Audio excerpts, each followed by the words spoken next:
We'll just wait for a minute or so, and then Kishan can start, I think. Yeah. Yeah. Another 1 more minute. By 10:03 we'll start.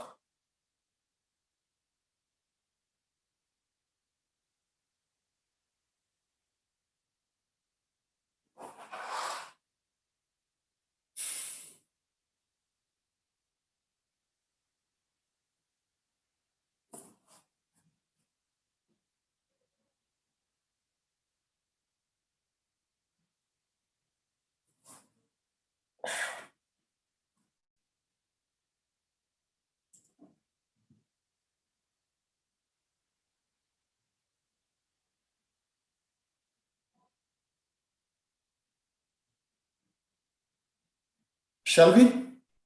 Yeah, we can start. Good morning, everyone. I'm Krishnan, General Secretary of Abu Dhabi CA chapter. It's my great honor and pleasure to welcome you all for the much interested and awaiting session on the ESR updates. Are you ready for ESR update for June 2021? And also on the VAT amnesty scheme penalties redefined, and also on the FTA audit.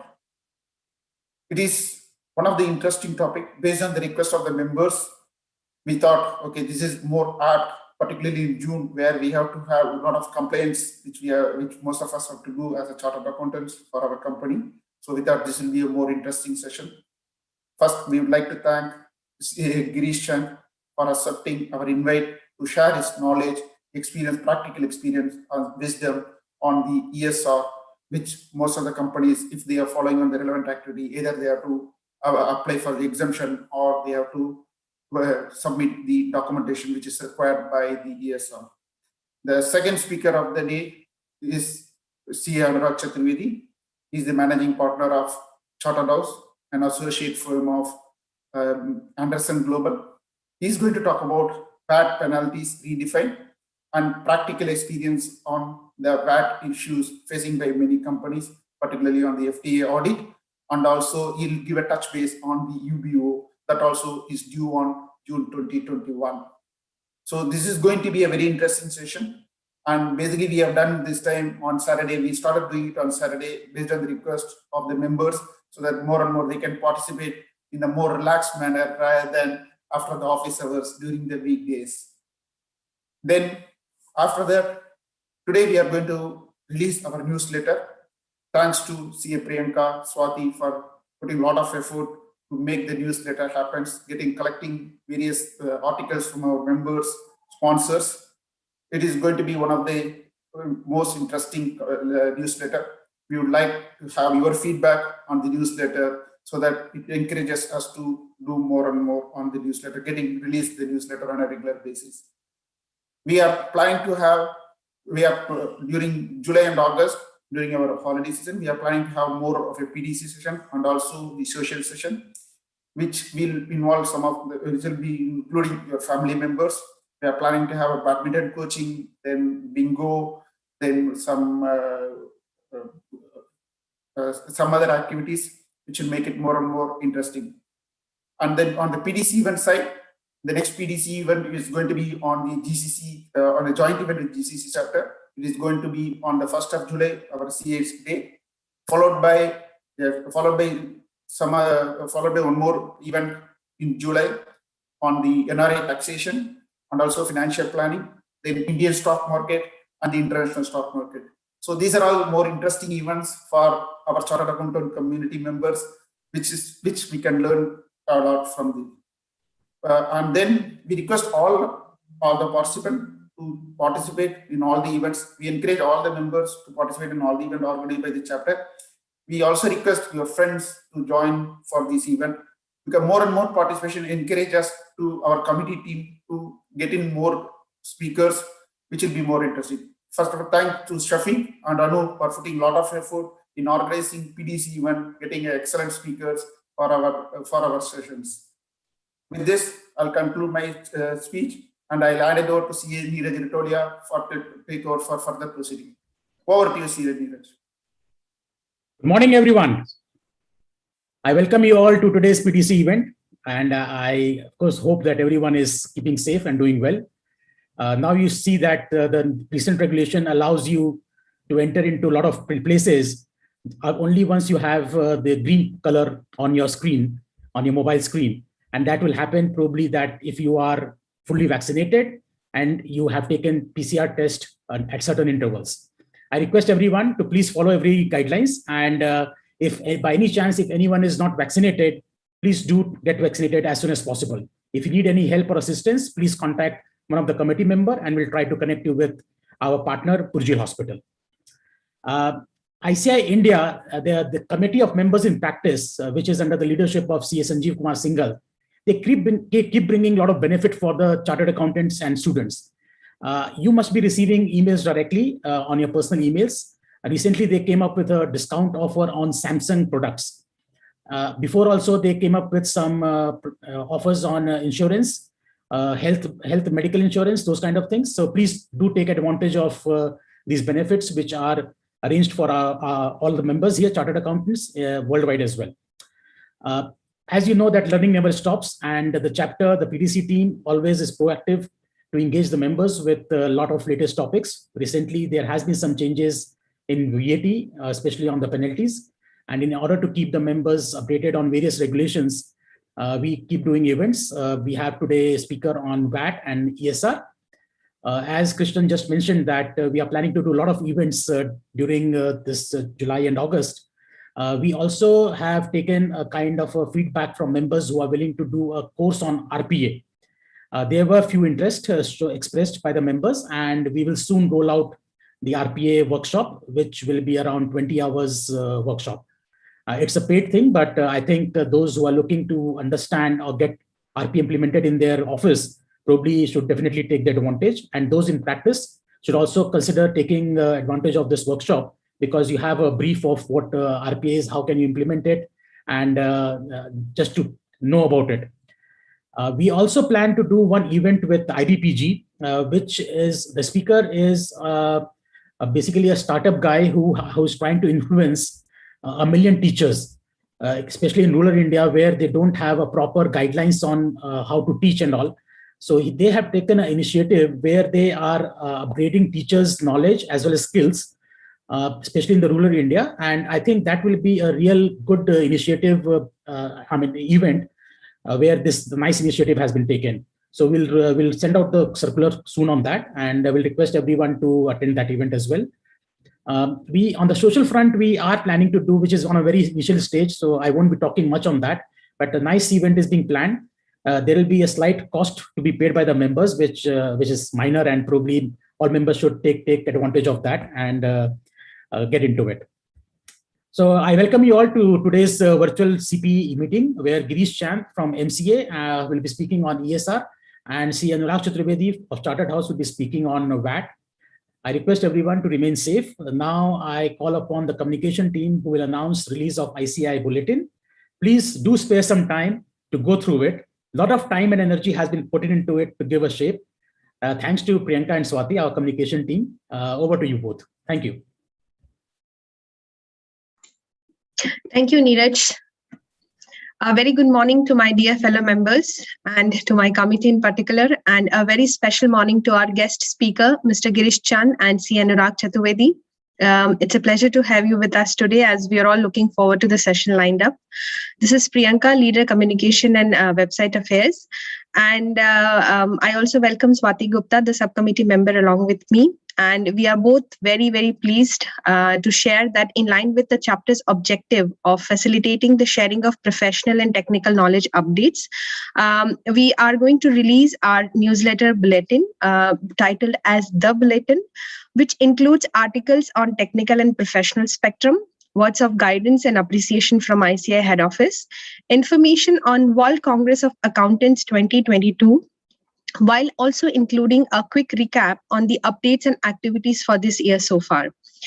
I'm sure you would all agree that the economic crisis, which is triggered by the COVID-19, has caused a paradigm shift in the way we function in almost everything, including businesses. Digital adoption was one of the most logical consequences of this crisis, making data as the most valuable resources, leaving oil behind.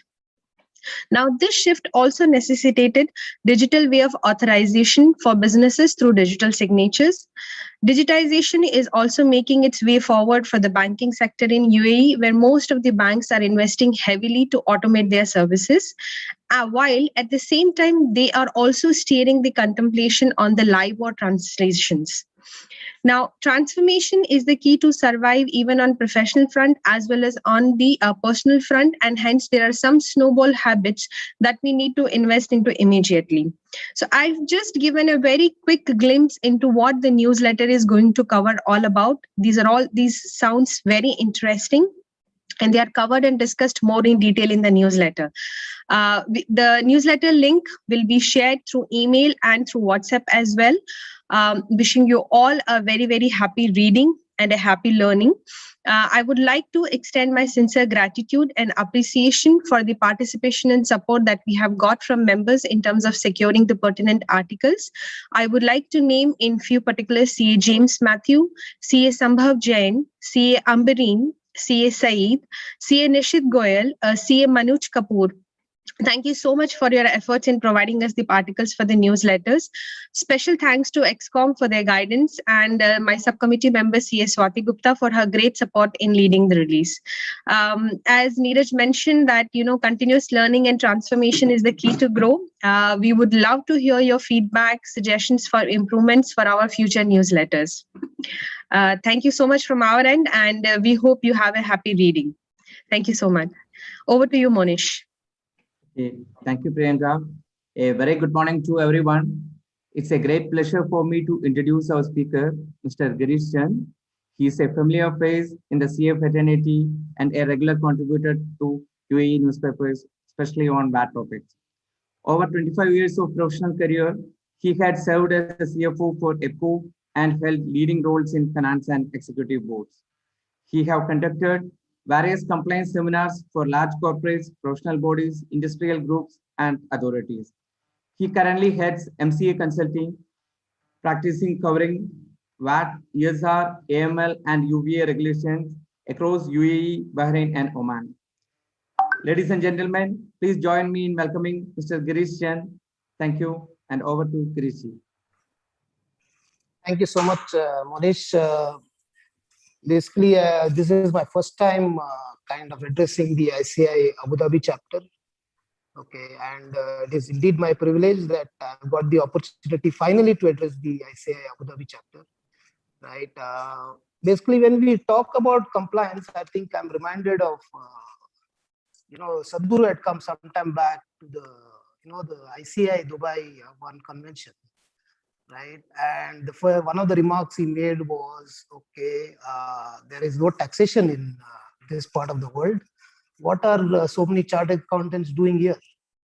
Okay, I think now, of course, basically, I think we can say that yes, primarily there is the need for chartered accountants as the compliance world has got more complex in the last 2 to 3 years, right?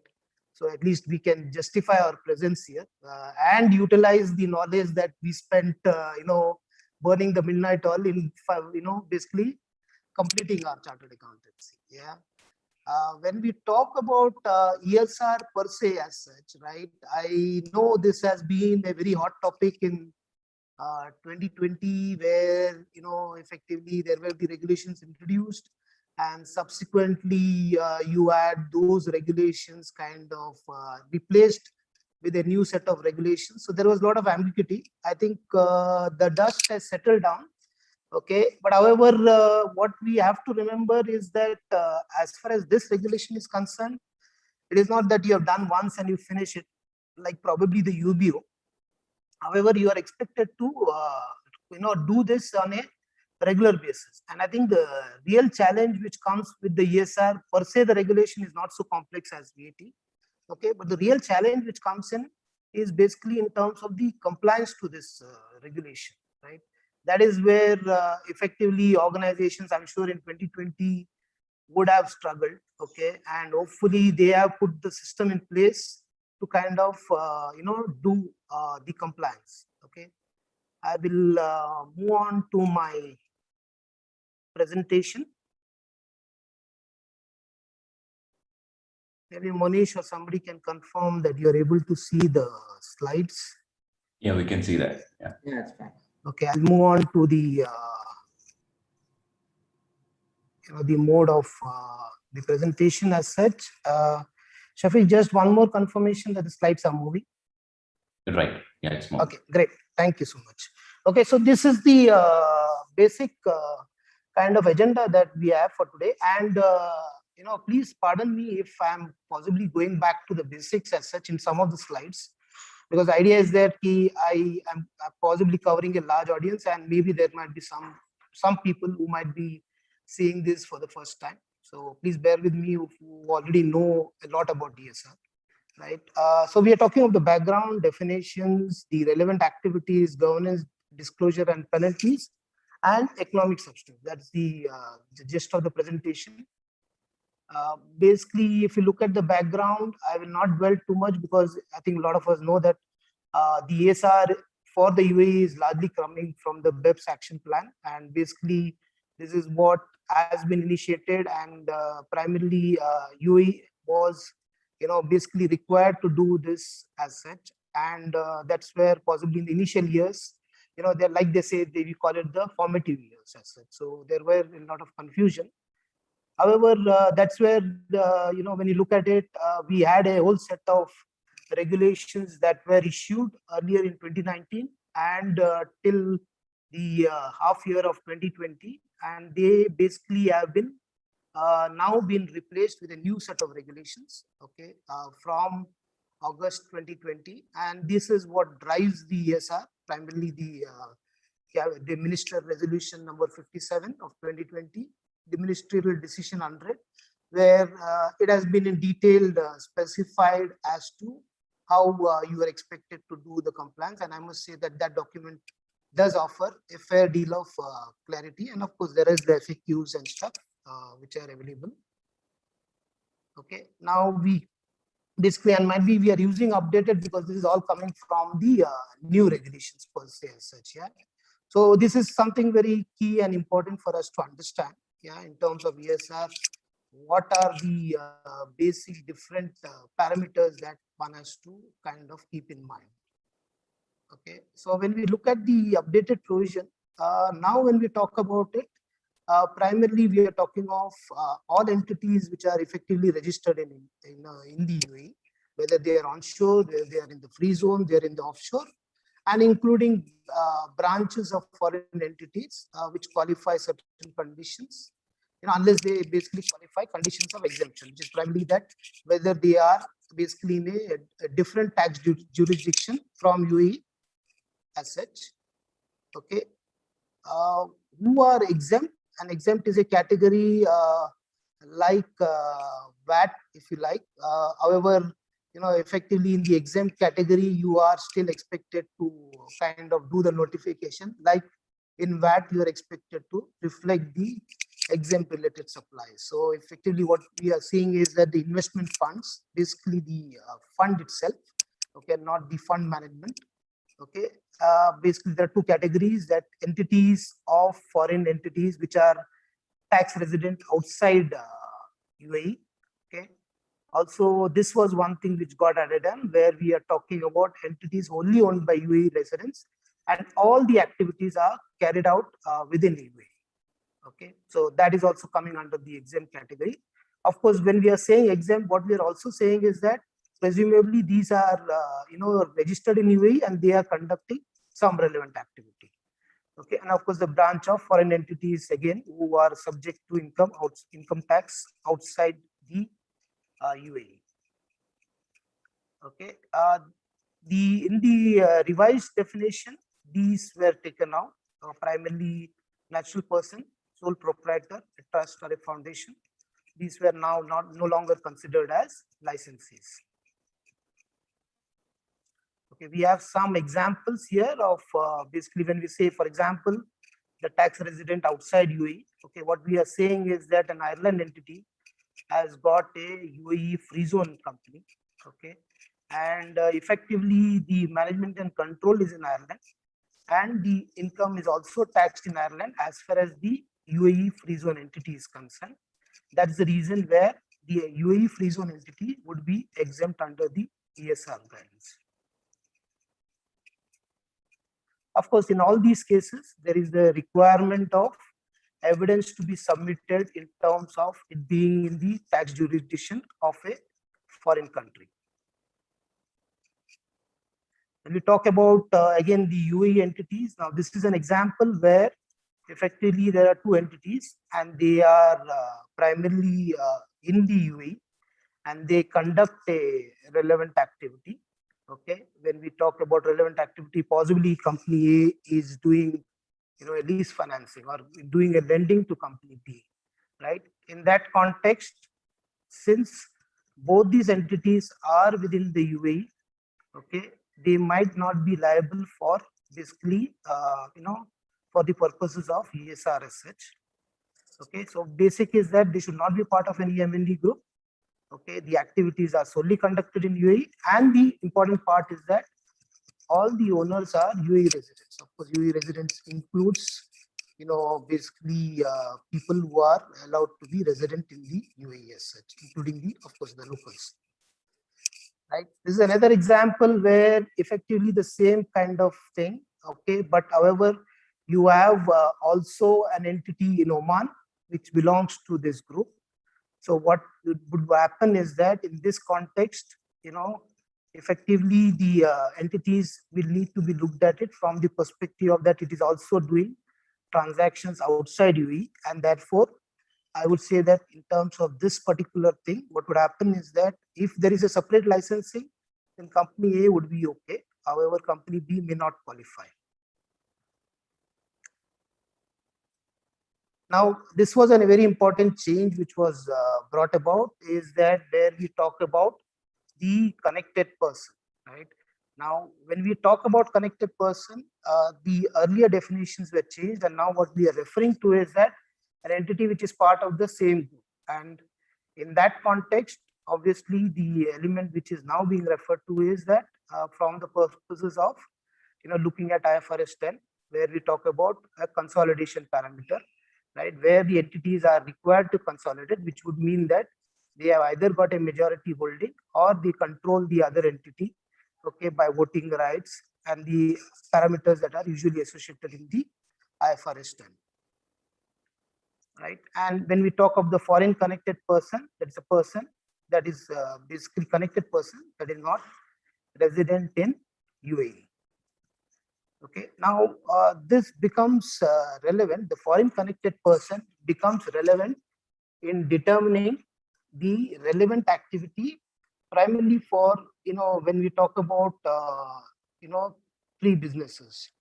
It is basically the distribution and service business, the headquarter business, or the high-risk IP business, because all those activities are basically referring to connected persons as such.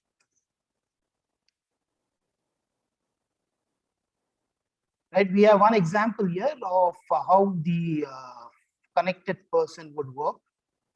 Okay, so primarily what we are seeing is that there is an entity in UAE. Okay, and this entity holds 55% in a entity in India. Right, now by that basis, it would be expected that it is supposed to consolidate the Indian entity. Okay, also of course it conducts a relevant activity. So in this context, as far as the Indian business is concerned, it would be considered as a distribution and service center business. Okay. However, if you were to take the right side example, and if that was in isolation, then in that case we have an entity in China where the UAE entity is controlling 7% as such. Okay. Obviously, then it is not expected to do any consolidation, right? It does relevant activity, that is purchasing. Okay, but in this context, it would not be considered that it is doing a relevant activity of distribution and service center. We look at one more example, of course, in the context of the regional thing, where if we have a subsidiary in Saudi Arabia and it is required to consolidate, and this is an example of service possibly. In this context, the UAE entity is providing a service to the Saudi Arabian subsidiary, right? So in that context, obviously, it would be considered as doing a relevant activity of DNC, which is distribution and service center. However, if there is no requirement to consolidate, but it's still providing the services, in that context, it would not be a service center business. Okay, we move on to basically the relevant activity update, where we'll try and understand what are the various relevant activities as such. Okay, so we know that basically these are the ones: banking business, intellectual property, holding company business, lease finance, headquarter business, investment fund business, insurance, shipping and distribution, service center business. In the subsequent slides, we'll get into a little more detail about what are the various activities as far as these businesses are concerned, which are coming within the domain of the relevant activity. Okay, what is important is that even if there is a passive receipt of income, that could also be considered that you are actually doing the business as such. Okay, and probably like if you are basically, okay, there is I think I can talk about lease finance a little later. Okay, basically there is no threshold. Okay, but there is an element which has been provided in the guidelines that if it is a one-off transaction and we are able to demonstrate that it is a one-off transaction, then in that case, it would not be considered as a relevant activity, right? But if there is a frequent activity, obviously, then we would have to take this as a relevant activity. And of course, like I mentioned, there is no threshold in terms of the values per se.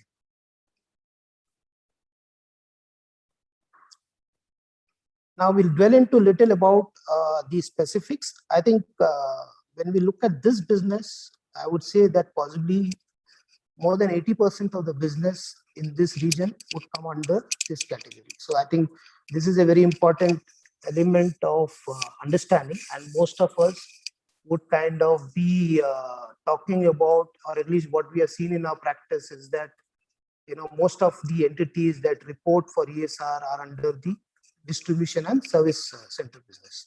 Of course, here the definition has changed, and now it has been made more encompassing. So it has been made simpler, and of course, it brings in more entities under the domain, especially those who are dealing with foreign connected persons. So what it talks about is that if you are purchasing goods from a foreign connected person and basically reselling, okay, so then you would be considered as being within the distribution business as such. Similarly, if you are providing services to a foreign connected person, then you would be considered as belonging to the, you know, the service center business.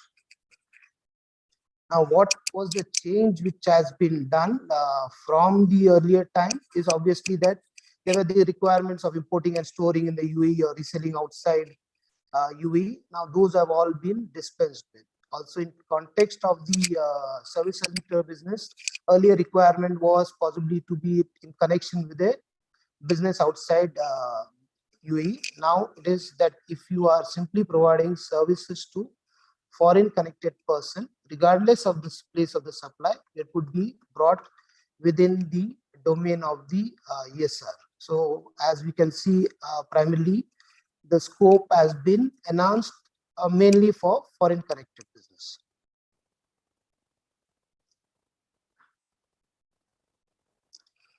When we talk about the holding company, of course, there are two criteria in terms of the holding company. One is that it has the sole function of holding shares or equitable interest in the company.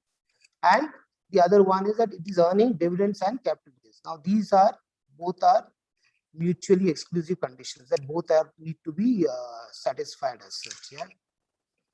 Now, what does it? The implication of the holding company is that effectively, if it is just doing this activity, there is a reduced ESR compliance requirement.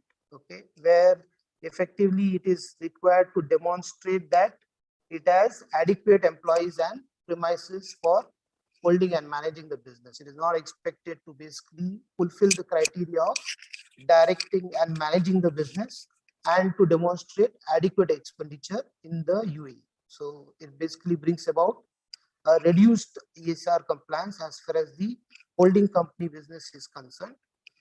However, if it is the holding company business is also conducting other relevant activities, then in that case, it would basically qualify under that criteria as such. Yeah. So basically, it is then there is not really a requirement to reflect it as a holding company.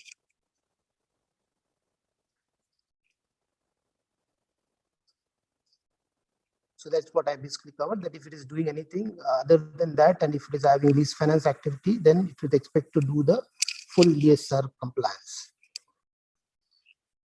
Also, there is one more note where effectively, if it is just an element of real estate assets which is being held for the purposes of it to kind of satisfy the holding company requirement, then it is not expected to be, basically not to be considered as a holding company business as such. Okay, we will get into the details of the other businesses. Sorry, the slide is a little busy. Okay, I think might be, we as chartered accountants always want a little more detail, right? But I'll just try and keep it simple.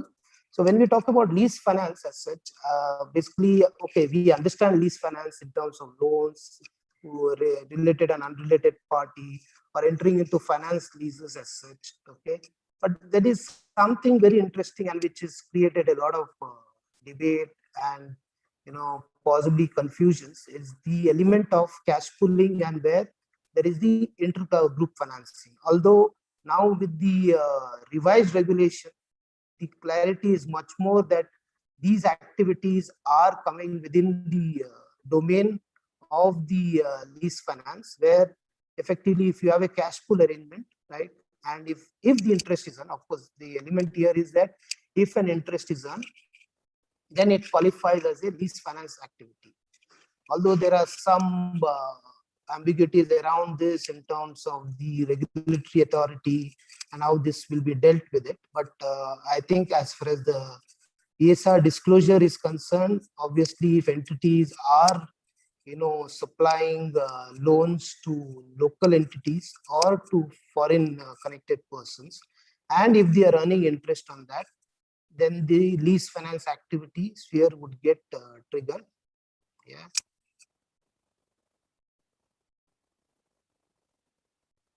When we talk about intellectual property, primarily intellectual property is referred to with copyrights, patents, trademarks, brands, these kind of activities. And again, here the element is also that you're earning the income from such assets as such. So whether it is in the form of royalties, license fees, franchise fees, okay, or any sale of those IP assets.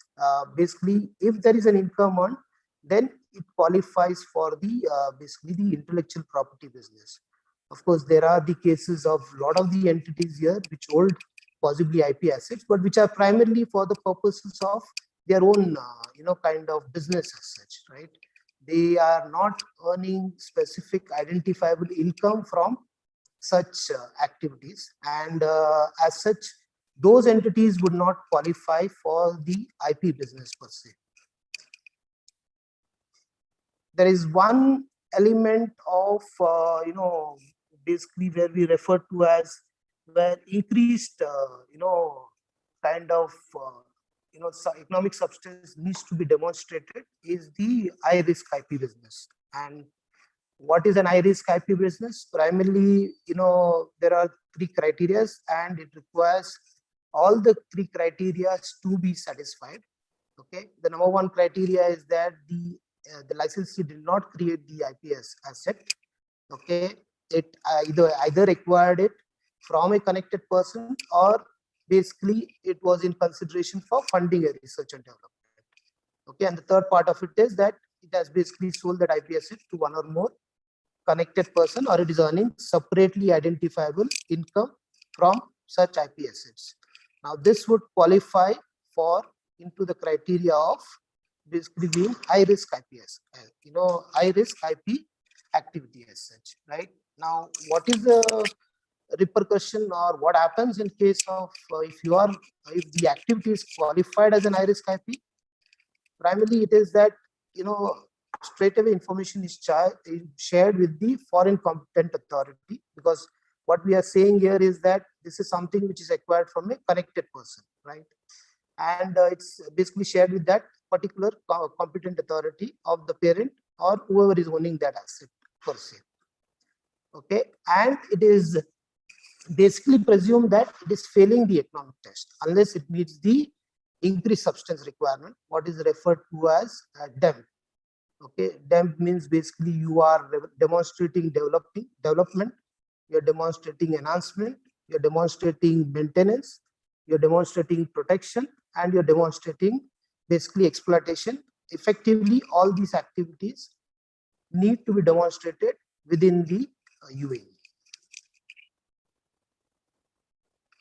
Okay, headquarter business is basically got to do with primarily that, where you're providing services to foreign group entities, where of course there are certain conditions that you take the responsibility for the overall success of the group, or responsible for an important activity of the overall group, right? And there are examples of basically providing the senior management, basically assumption of the group control or material risk, and the substantive advice, right? What needs to be remembered here is that it is not something, when you talk about headquarter business, is that it will be basically exercised by the parent company or something. It could be even some divisional kind of headquarters, or somebody in the function, because of its expertise, tends to provide services to various entities. Then in that context also the headquarter business would basically get triggered. So it is more related to what kind of services are you providing to the group entities.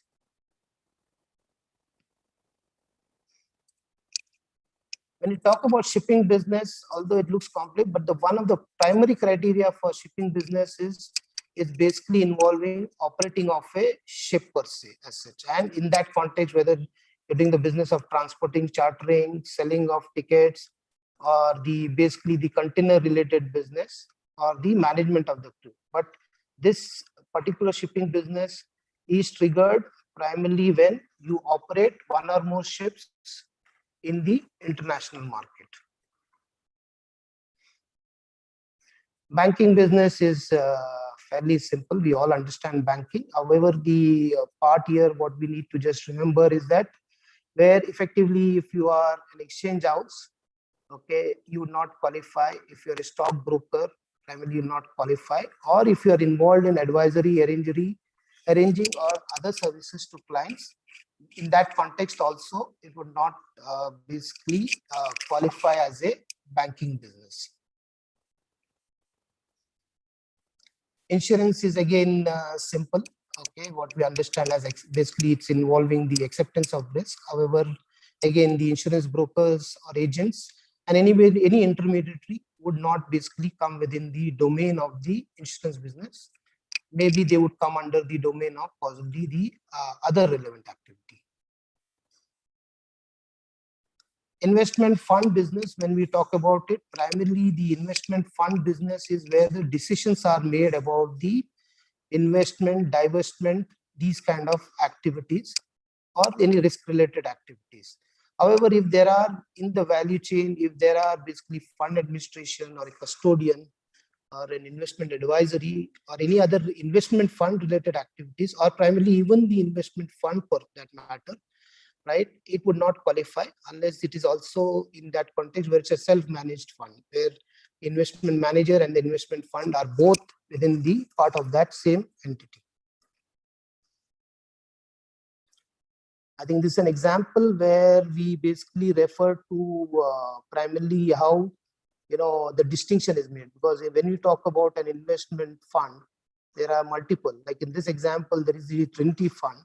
Okay, and you have basically company B, which is the corporate general partner of the fund.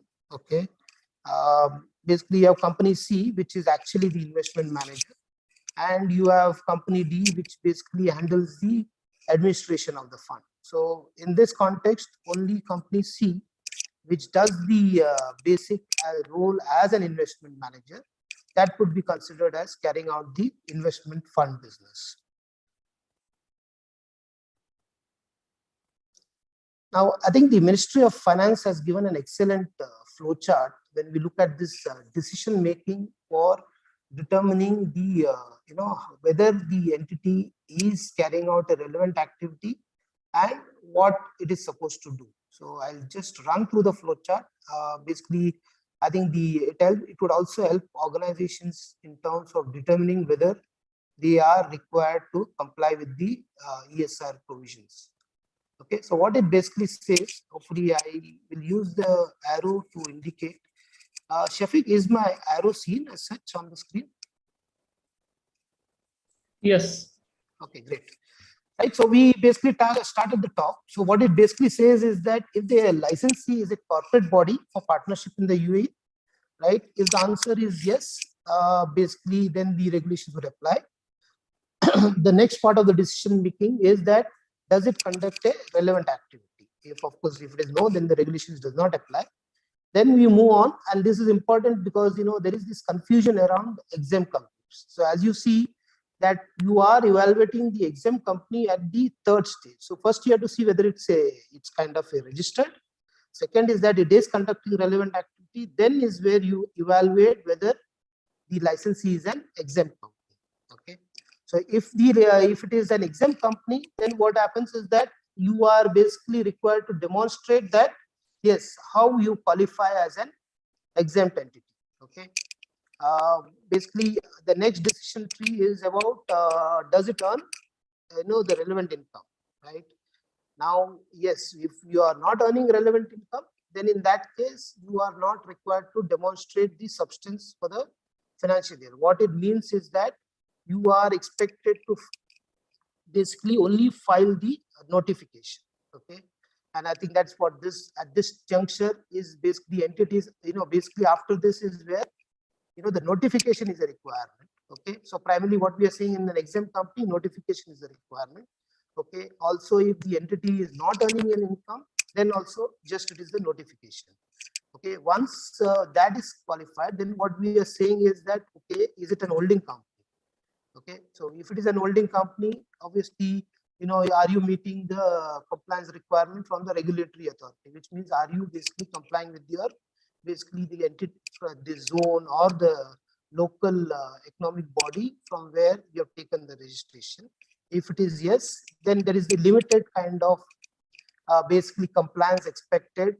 Basically they are being required to do the reporting, but the limited compliance of adequate employees and premises, basically that is what you are expected to basically fulfill. Okay, the next one is if it is an high risk. Okay, then as we have mentioned earlier, there is an automatic exchange and of course the required for enhanced substance requirement. Okay, primarily then of course the basic conditions come in terms of when you talk about meeting the economics test, which is direct and managed, adequate employee expenditure, and whether you are performing your core income generating activities in the UAE, which is referred to as the SEGA. Right? If all this is done, then you are meeting the economic substance requirement per se. Okay, we move on to the section 4, which is governance, disclosure, and penalties. Girishji, sorry for interruption. Just one thing. Can you be a little louder, please? Because some members are saying that the volume, And secondly, there is some clicking sound that is coming. Is it from your end? Anything? Clicking sound, huh? Yeah, some tickling sound, tick, tick, tick, tick, something like that. Okay. Yeah, maybe please check. Thank you. Sometimes, in the enthusiasm of talking, maybe I must be moving my head a little more. Oh, okay. Sorry for interruption. Huh? Just no. Perfect. Thanks for the feedback. Okay, so we move on. Basically, when we talk about, obviously, as we know, in the new regulations, there has been a new entity which has come in, which is the assessing authority, and primarily, FTA has been given this responsibility, considering basically the FTA's expertise in terms of managing these kind of requirements and basically the compliance related one, right? So FT has been given the additional responsibility of also looking at from an ESR compliance perspective.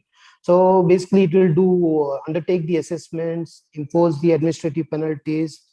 I think few of the unfortunate people have got the penalties, and some cases we have also seen is that where people have inadvertently kind of clicked upon the amendments part, right?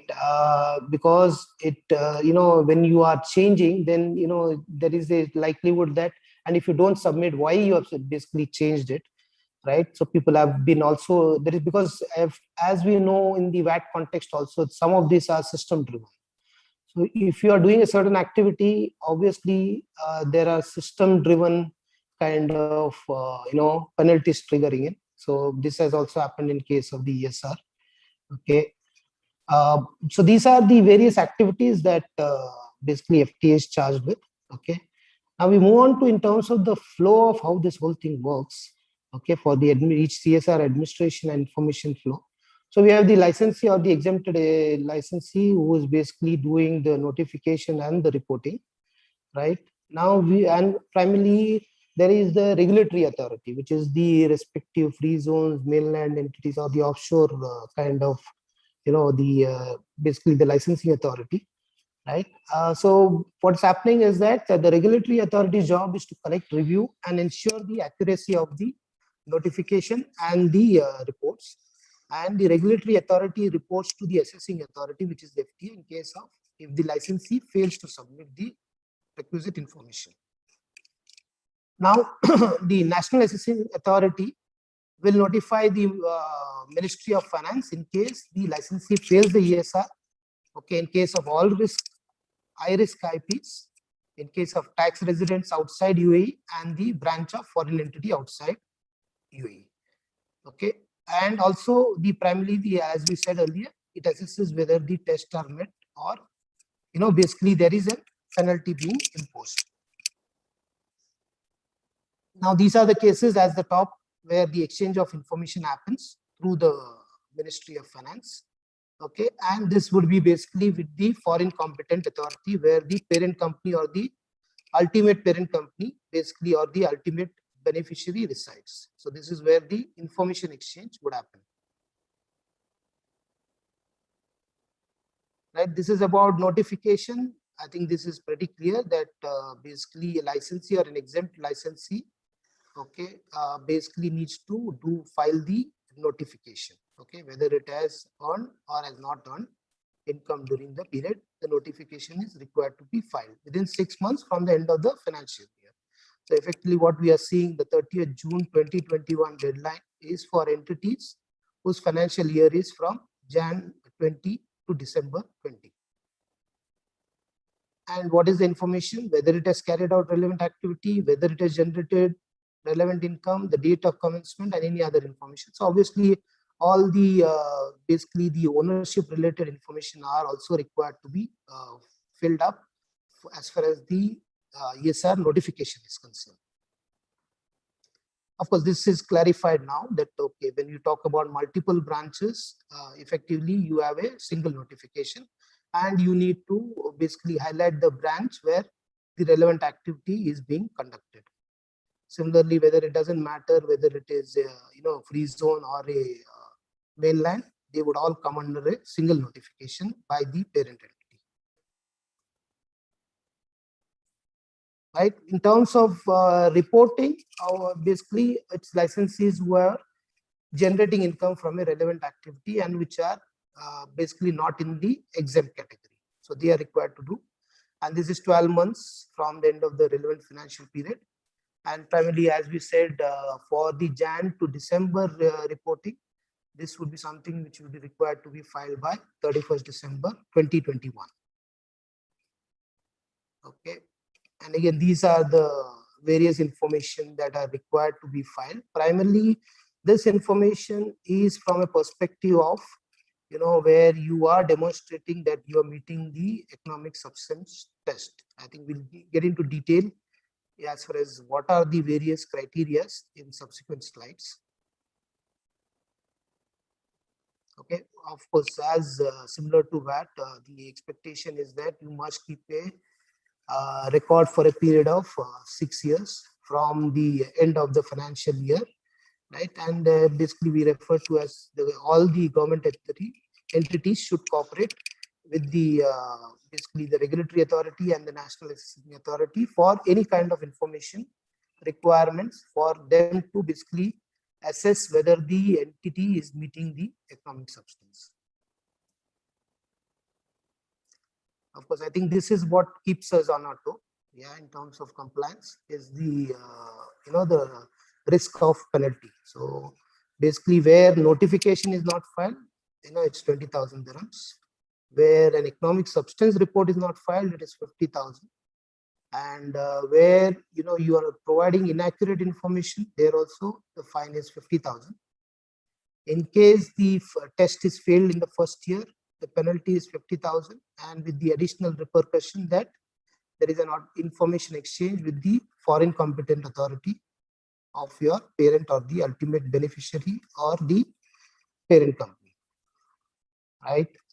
If the ESR test is basically failed again in the subsequent year, the fine increases to 400,000, and there is the risk of that the trade or the commercial license could be either suspended, revoked, or basically not renewed. Okay, we come to the last part of the presentation. Yeah, hopefully I've been able to sustain your interest. Basically, this is the where the demonstration of the economic substance test is. Yeah, so what are the criteria that we have for the economic test? Okay, now of course the first bit of it is that you should be basically conducting the core income generating activity within the UAE. We will see in subsequent slides what exactly they are and how does it operate. Right. The second test is that it is directed and managed within the UAE. I think this is the place where a lot of the people, or at least the entities which are having their based outside, they face the kind of challenge with this is in terms of directed and managed. We'll again see what are these requirements and how can they be met. And basically the third is in terms of the having the basically the adequacy of basically the in terms of resources, people, right, and premises, which needs to be reflected. Right. So basically, of course, what is SEGA is the activities which are of central importance for the generation of the relevant activity. And again, when we say the income, it is referred to as gross income. You're not netting it off as such. Primarily, you're reflecting the gross income. Okay. Now, there is the guides, and we'll see subsequently in terms of what are the various activities, what are the various SEGAs for the various relevant activities. Again, this is not an exhaustive list. I think what we need to do is that we need to exercise our usual professional judgment in terms of understanding key that for that particular relevant activity, what is the basically the core income, or what are the key activities that basically we need to undertake. Okay, now basically it is requiring that wherever the income is being generated, those SEGAs need to be performed in the UAE, right? And again, like I mentioned, it is gross income. Okay, now basically what we are saying is that there are two things. One is that non-SEGA activities, they can be done outside UAE. Second is that the entity also has the kind of choice of outsourcing their SEGA activities, provided they are done in UAE and they are able to demonstrate that this is basically being adequately conducted in the UAE. Right. So when we talk about the various activities, relevant activities, these are the SEGAs. I will not go into the details of this as such, basically, but for each of them, there are obviously it's a matter of basically understanding that for when you talk of each of those activities, what are those key activities which can be considered as SEGA. So there is a guidance in terms of reflecting those various activities by the basically the Ministry of Finance. Okay, and then you have even for the intellectual banking business, these are the various activities. Okay, we'll basically look at the second test in terms of directed and managed in the UAE. Okay, now this is basically required from a perspective of showing that you are managing it, right? So it is basically talking about, I think the key here is to see, in the basically in the formation documents or in the regulations of your company, what have you specified as who is directing and managing those entities, right? So if you are referring to the board of directors, obviously there is a requirement that primarily that they need to basically basically need present in the UAE. Again, present in the UAE is basically largely you have to demonstrate that the board meetings are done in the UAE and the strategic decisions are taken in the UAE. And of course, there is also the element of additionally to prove that they are capable of taking those decisions, which means that they have the necessary knowledge and expertise to do that particular stuff. Okay, now there is an interesting term which is used, is that board members are equivalent. Okay, so one element which could be considered by the entities is that if we are talking of that, and this tends to happen, is that there could be managers or there could be people in the UAE who are basically kind of looking after the business. The only element is of proving that are they basically taking the decisions of those businesses and are they qualified to take the decisions of the thing. So what it is not referring just to the board of directors, but it could be also the managers or the persons who have been designated to kind of take care of the business within UAE.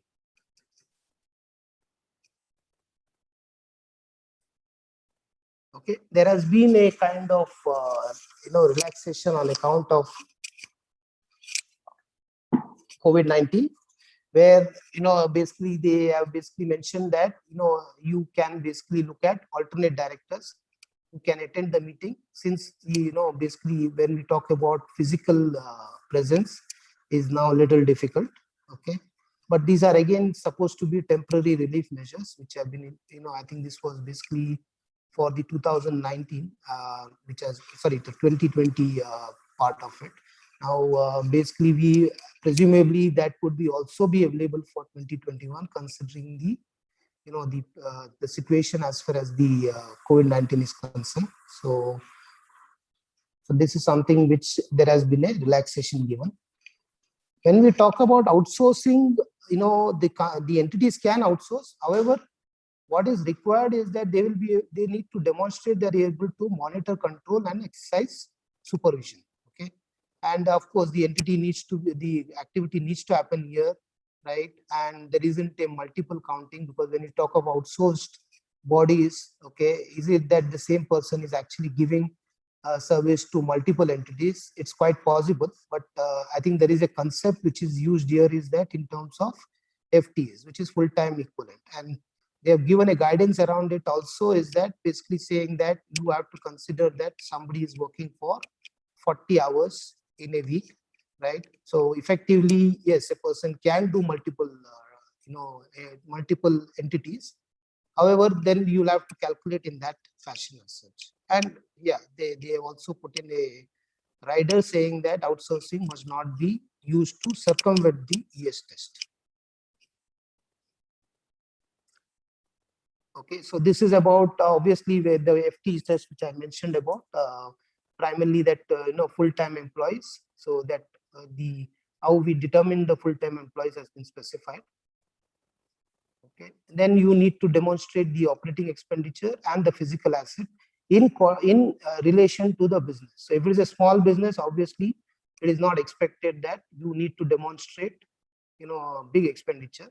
Okay, so it's all in correlation. And obviously I think one of the interesting questions in the report is that which industry it belongs to. So obviously I think there is going to be a kind of a reference to the benchmark in those industries, right? So that's something that you will have to be cognizant of.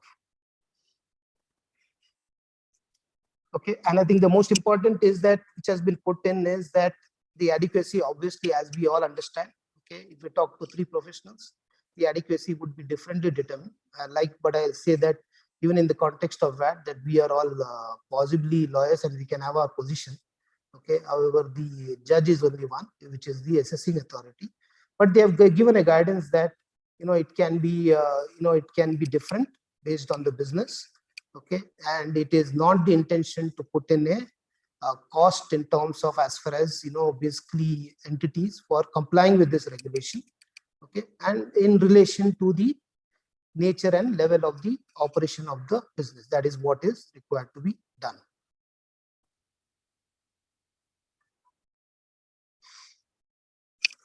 I think with that I come to the end of my presentation.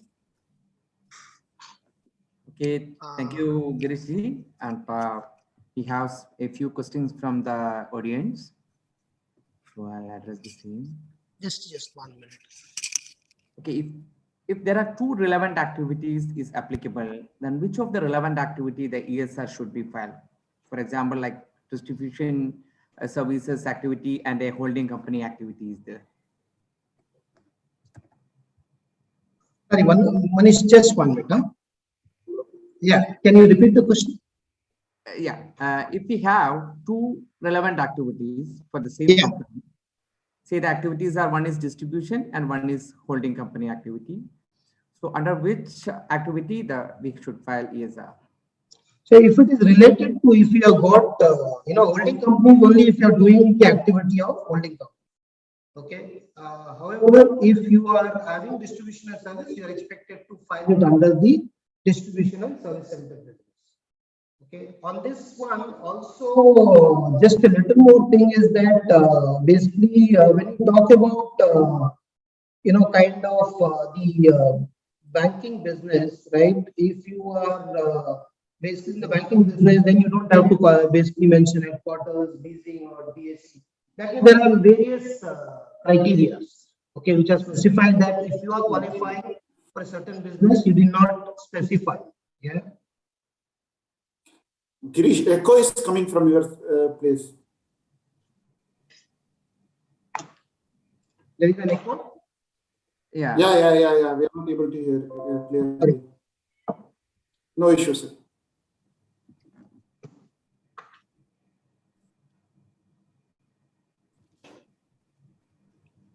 Hello.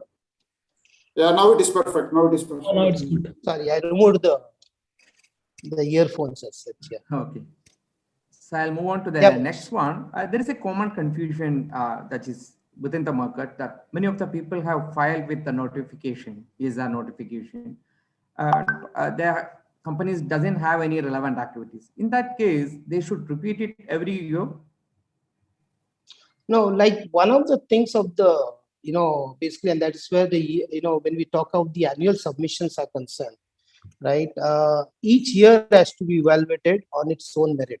Yeah. In terms of whether you are qualifying for the, the relevant activity in that year. Okay. So basically, if they have filed in the last year, okay, now, and when they are not required to do it, okay, but they have done some additional compliance, right? But if basically when they evaluate for this year, which is basically 2020, and if they are not required to file it, right, then obviously they are not going to file it, but they would need to have the kind of sufficient evidences to demonstrate that they are not required to file as far as the 2020 is concerned. Okay. Thank you. And I'll move on to the next question.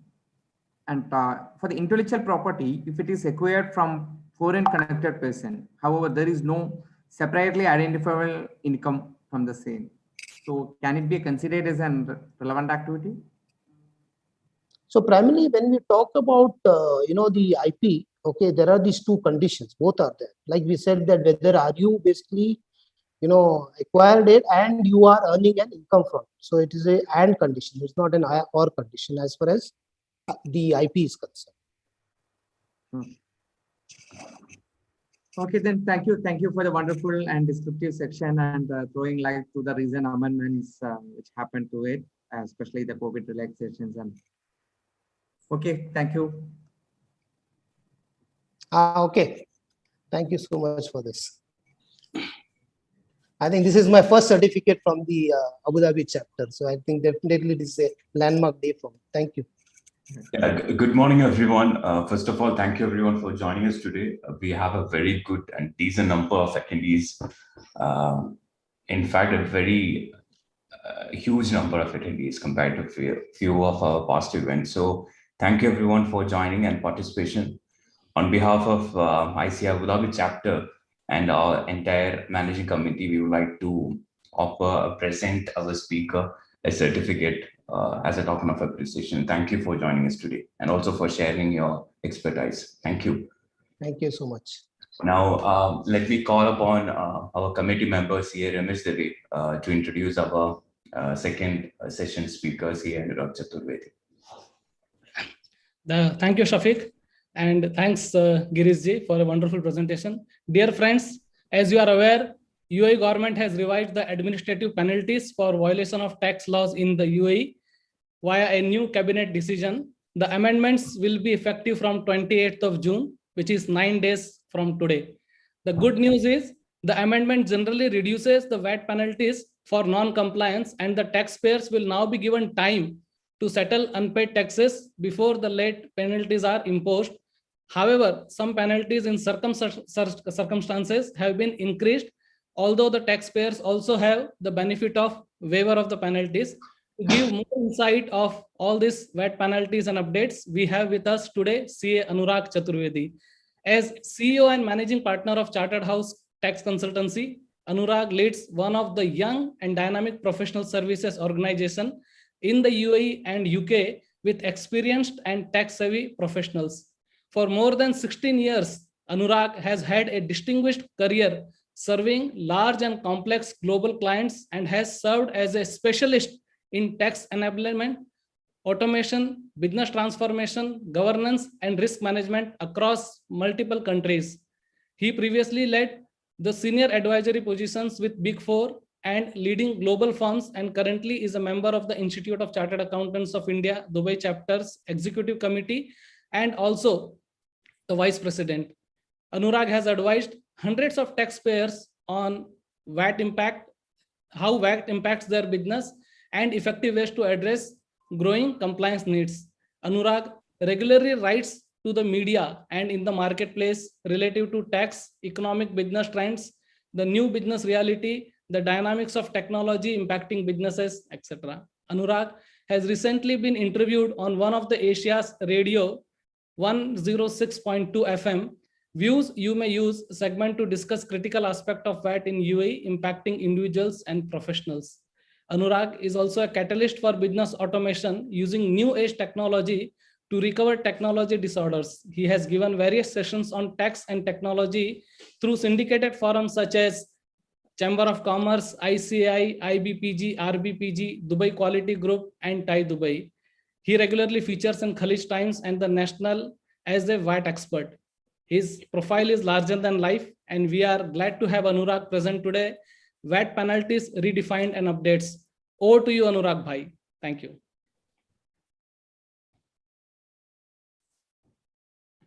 Thank you, Ramesh ji, for such a wonderful introduction. And sometimes it's interesting to know some facts about you as well that is there. So thank you very much for update. And I would like to place appreciation and thanks and my gratitude to the chairman of Abu Dhabi chapter CA Neeraj Ratolia ji, who have been really remarkably doing an excellent job throughout the chapter. And I continue to see those updates every day. And I can tell you members that this kind of activity takes a lot enormous time, planning, dedication, and effort. So a round of applause for the chairman CA Neeraj Ratolia ji and the entire managing committee. Well, friends, when I talk about the penalties, important aspect here is that 28th June is a deadline that we all need to understand. And the entire benefit of this new cabinet resolution lies in these upcoming days if you wish to utilize it in the most robust way in benefit of your organization. So these next few days are very critical before 28th of June that you need to keep it in mind. So what I'll be sharing with you today, I'll be sharing not all the penalties where exactly things are there. I'll be sharing key insights and key penalties which really makes a lot of difference to the business. Essentially, number one. Number two, I'll be talking about how the amnesty scheme will gonna work. Third thing, I'll talk about some key things about transactions. So as we do VAT reviews and compliance for a lot of clients, we come across some very simplistic form of transactions, and I will gonna share those simplistic transactions with you and try to assess that how do you see those transactions. Right? VAT is all about learning the transaction, looking it and glancing it through from a different perspective. Right? So I will share some of the very basic questions today with you, and let us see how do you revert back to them. Because when I look into these questions, I myself took a bit of time to really understand. So when I pose a question to you, do think about it and come up with answers. So let me share my screen here with you. Is it visible? I think Shafiq, you need to change the spotlight. Yeah, it is there. It is there. Yes, it is visible. It's visible. Yeah. But I think you need to change the spotlight, I believe. This I can see everybody.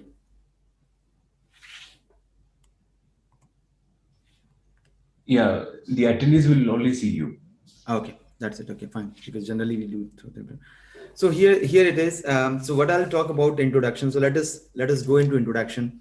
So when I say about UAE, United Arab Emirates government has announced an amended cabinet resolution number 40 of 2017 with new resolution 49 of 2021, which is effective 28th June 2021.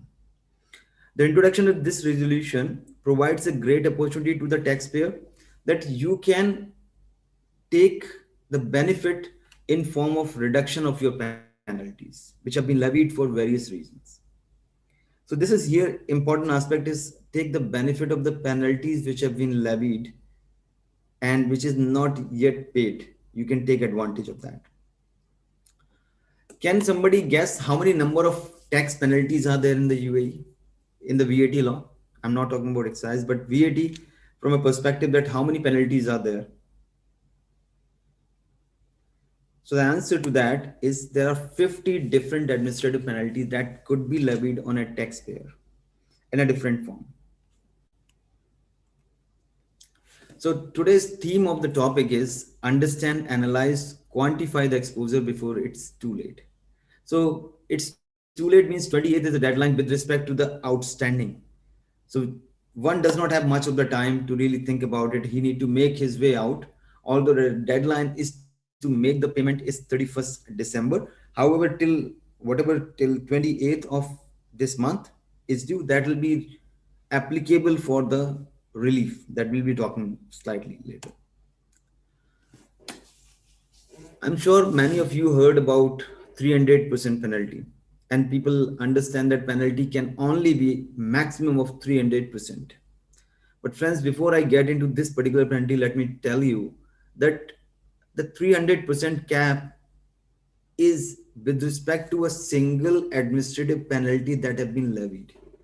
So it means a particular non-compliance can lead to a penalty of maximum 300%. But if you have two non-compliances or maybe three non-compliances, it can go slightly more than 300% of the tax amount.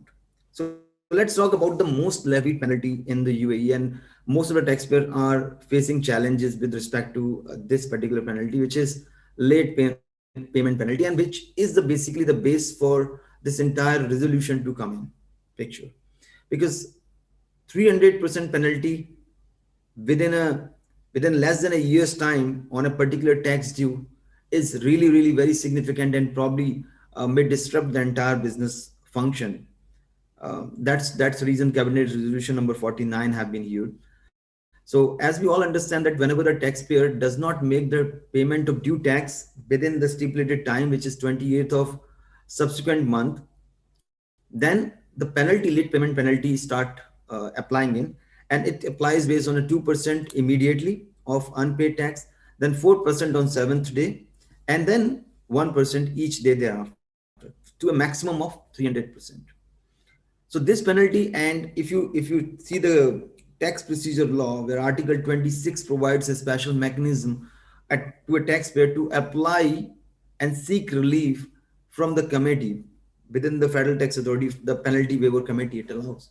And there they exclusively mention that delay in receipt of the payment is not an acceptable excuse for seeking a relief, which means this penalty is not applicable for any sort of relief available. So if we talk about new law, the Cabinet Resolution number 49, how it's been amended. So they kept the first slot as simple as the same, which means immediate after the non-payment, you're gonna get applied penalty of 2%. So let's say you are not able to make the payment on 28th, or you made payment on 28th, which is not reflected in FTA portal on the 28th because you transferred after the banking hours. Which means you transferred on 28th, but let's say you make a transfer, issue transfer letter at 12 p.m., 12 noon, and then this get reflected maybe on the next day. So despite you have a letter from the bank that I transferred on 28th, my bank account get debited on 28th, it's not acceptable. You're going to pay penalty of 2% immediately if the payment reflected on 29th in FTA. And then if this non-compliance continues more than a month, then each month you will be having a 4% penalty. So which means if you delay the entire payment for the entire year, right? So 1 month and 11 months, which means 46% of the penalty for not making the payment of a due tax within 1 year of its due date. You're going to pay 46%. So 11 month 4% and the first month 2%. You're going to go 46% on that.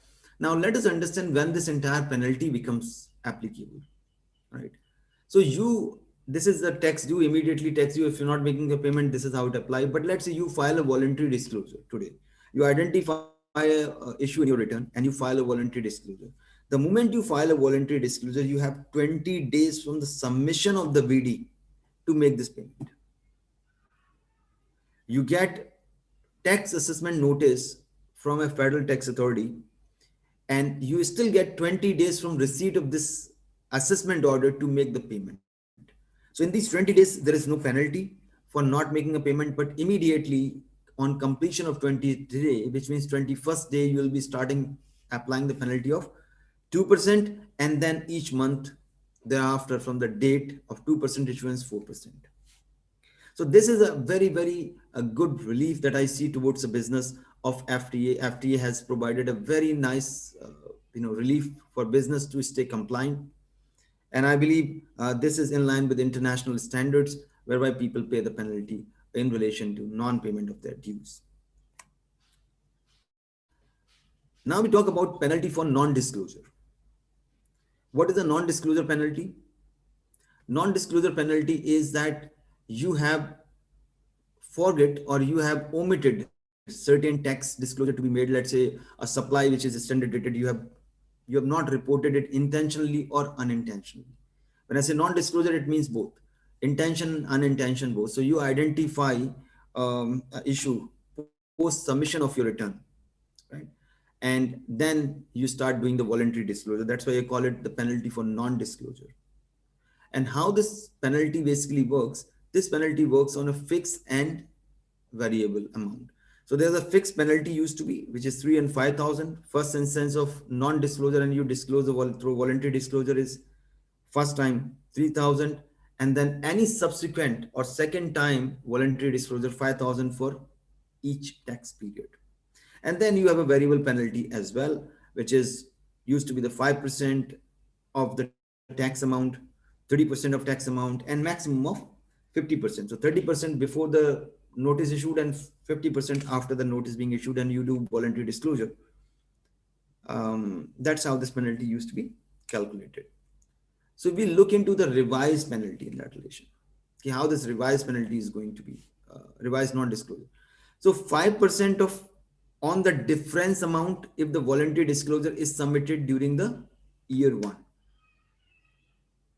Okay, then 10% if the amount voluntary disclosure is made within 2 years, which means let's say 2018.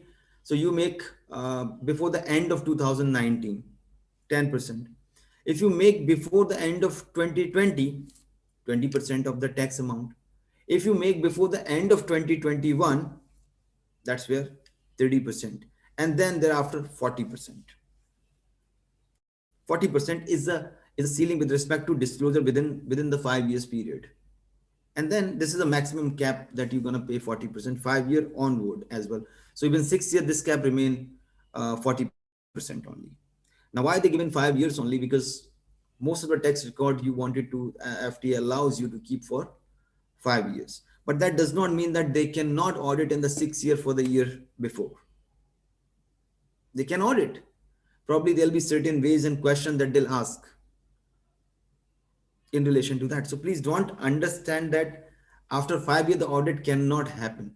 Audit can go back and they can open a particular period where they have query with respect to prior period, they can still ask a question. So don't think that once a 5 year is over, 2018 is over. No, it still continues and it's still happening around that. And then they say the 40% is the ceiling if you voluntarily disclose within 5 years and above. However, there's a non-disclosure penalty during the tax assessment as well. So God forbid, if your organization exposed to tax audits. Now, tax audit could be multiple ways, not necessarily that you get a tax assessment notice. You may also be experienced that you have applied for the refund and FTA said that you're gonna go and you're gonna do a virtual audit on your tax records before they can approve it. Now, while they're reviewing things together and they identify certain facts which require the voluntary disclosure to be made, that time also a penalty of 50% of the amount of error, which is tax amount, can be applied, and then a penalty of 4% for each month or part of the month for any of the following, which is unpaid tax to the authority from the date that payment is due for the relevant tax period until the date of receipt of tax assessment. Which means, let's say if you're doing 29 in the month of June, the refund for 2019, and they identified a bill belonging to, let's say, December 2019, and which could be a tax amount can be as simple as that 100,000. So the 4% from January 2020 till today, you're going to pay the tax penalty along with 50%. So it can go in various ways. The penalty can really be significant. Its quantification can take slightly more, situational things as well.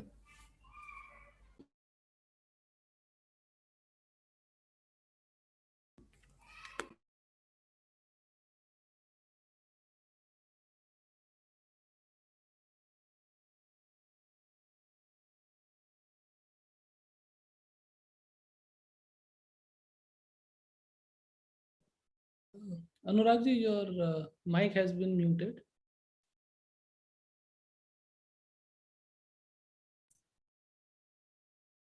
Looks like something went wrong. So just wait for a second, please.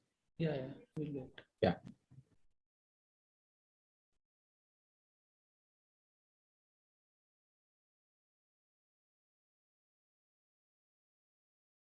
Sorry, my son was getting a little upset, so I just sat him down. So when I talk about the penalty, which is on the receipt of tax assessment, it goes 50%, and then a variable penalty of 4% each month or part of the month get levied.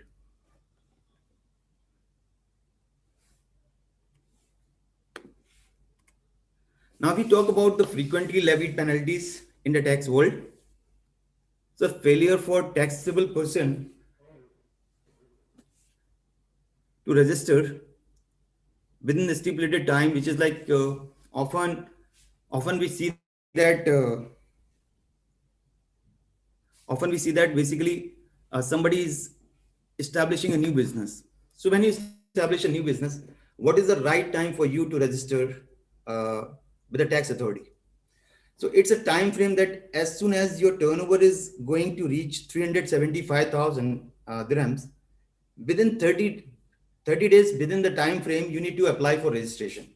So often people they apply the moment that turnover reach already 375,000, and they put together that when they qualify, when they meet the entire threshold is, let's say, 1st June, and they're applying after 1st June.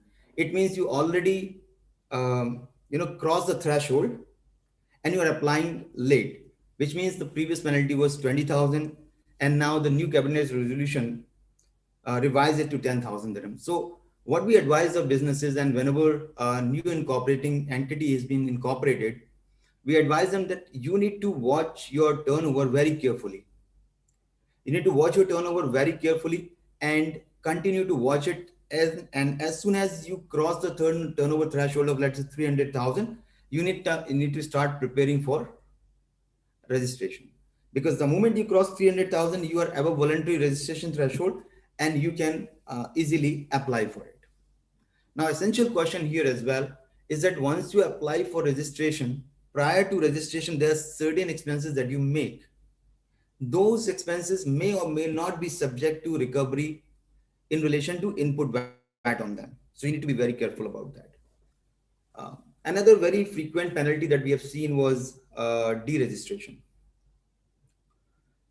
Deregistration penalty was if you are not able to meet the threshold of 187,000 in the previous tax period, previous 12 tax periods, it means, or 1 year, I mean, I must say that within 1 year, if you're not able to meet the threshold of 187,500 and you're not able to do that, then within 20 days of that, you need to file your application for deregistration. Now, this limit is not on the standalone entities, but this also applies to a group entity. If your group entity is not making the turnover of 187,000 taxable supply, you apply to this provision also apply to you. Now, many people say that, within the tax group, where exactly the supply, because every supply is out of scope. So the tax, how it says that, it says that had it not been part of the tax group, will it be making a taxable supply?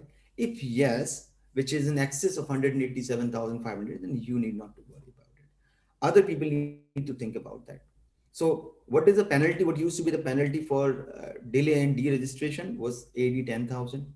Now the new penalty is AD 1,000 as soon as you delay, and 1,000 each month of this delay, subject to maximum ceiling of 10,000.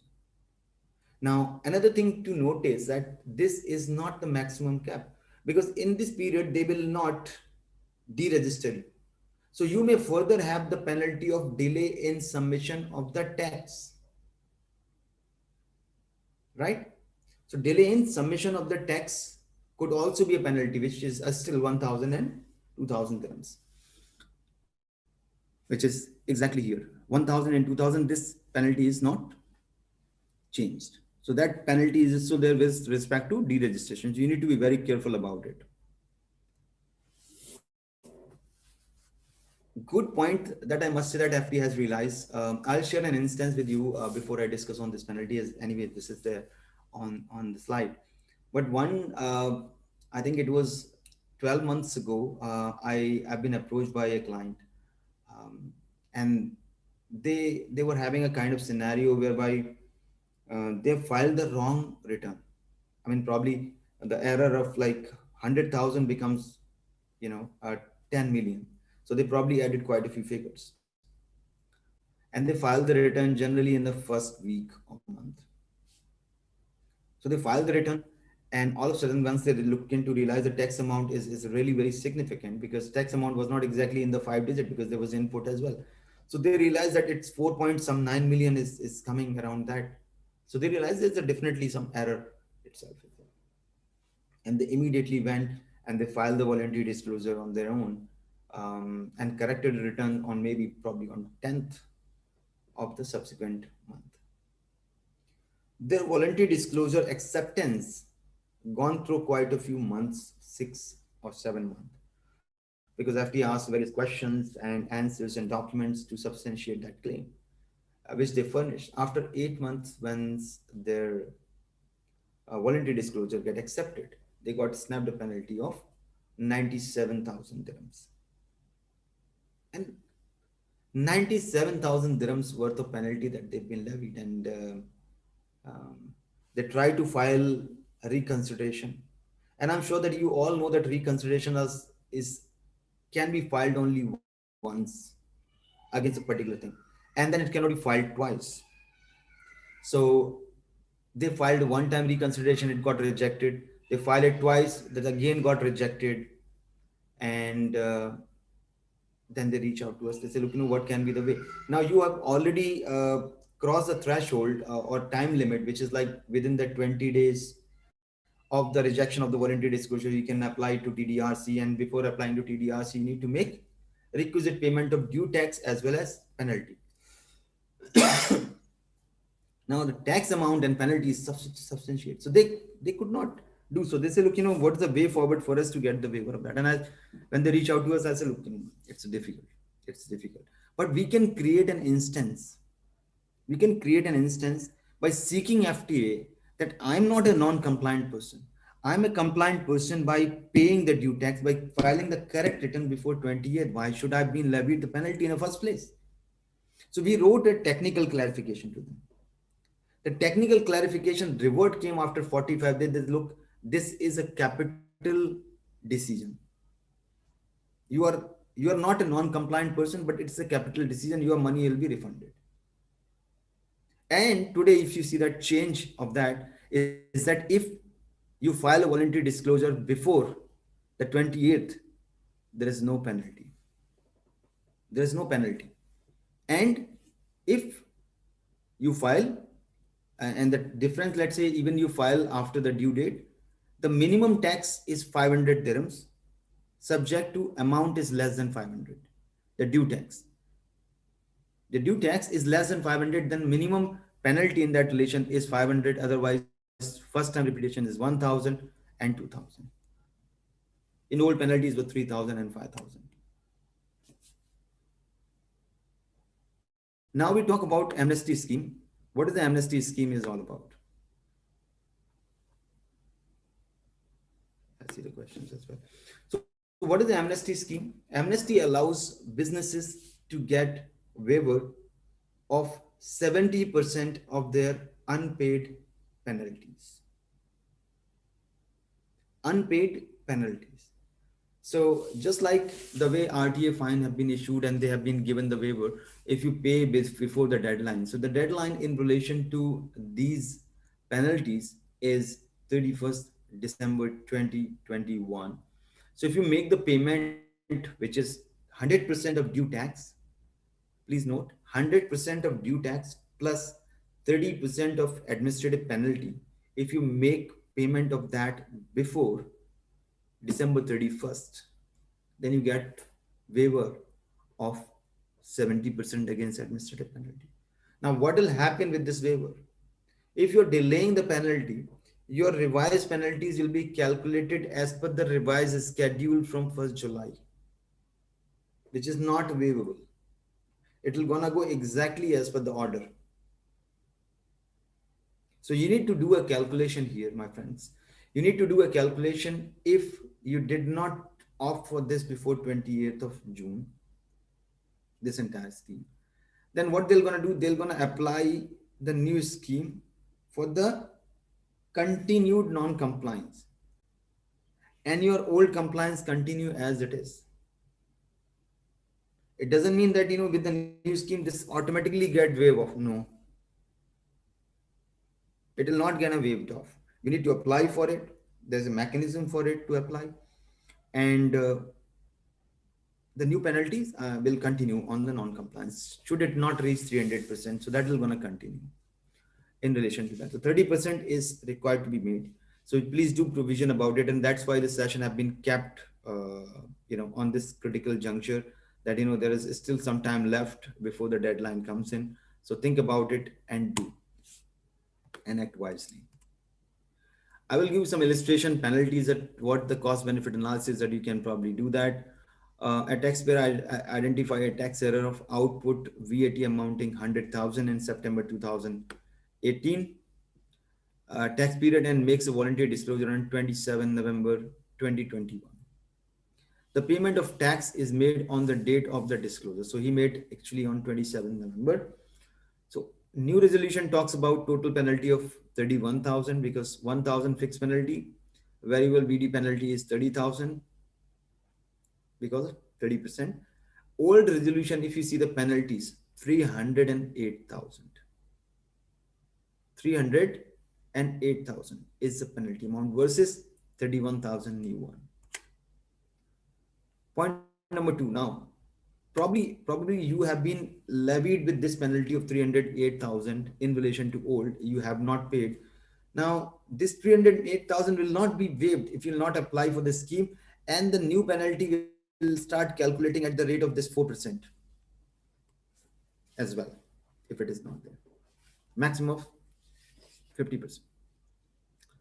Penalty for incorrect filing of tax return.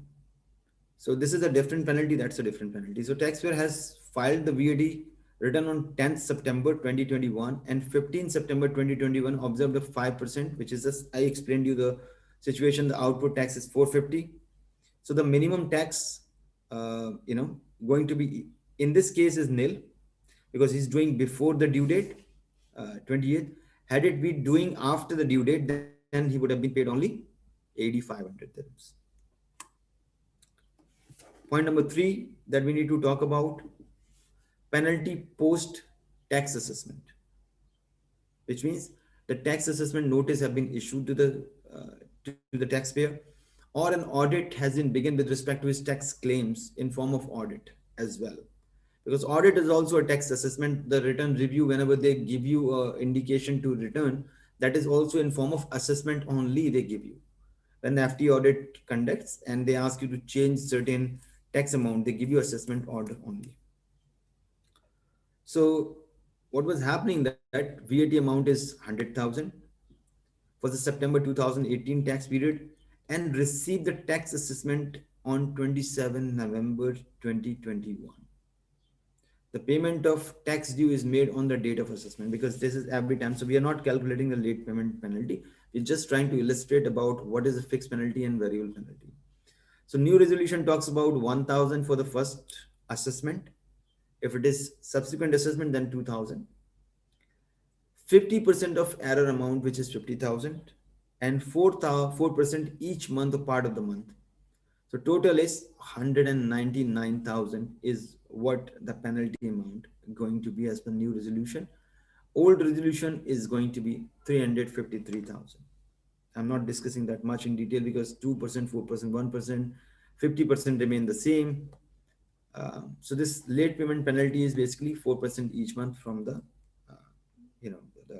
the first payment based penalty is taken from.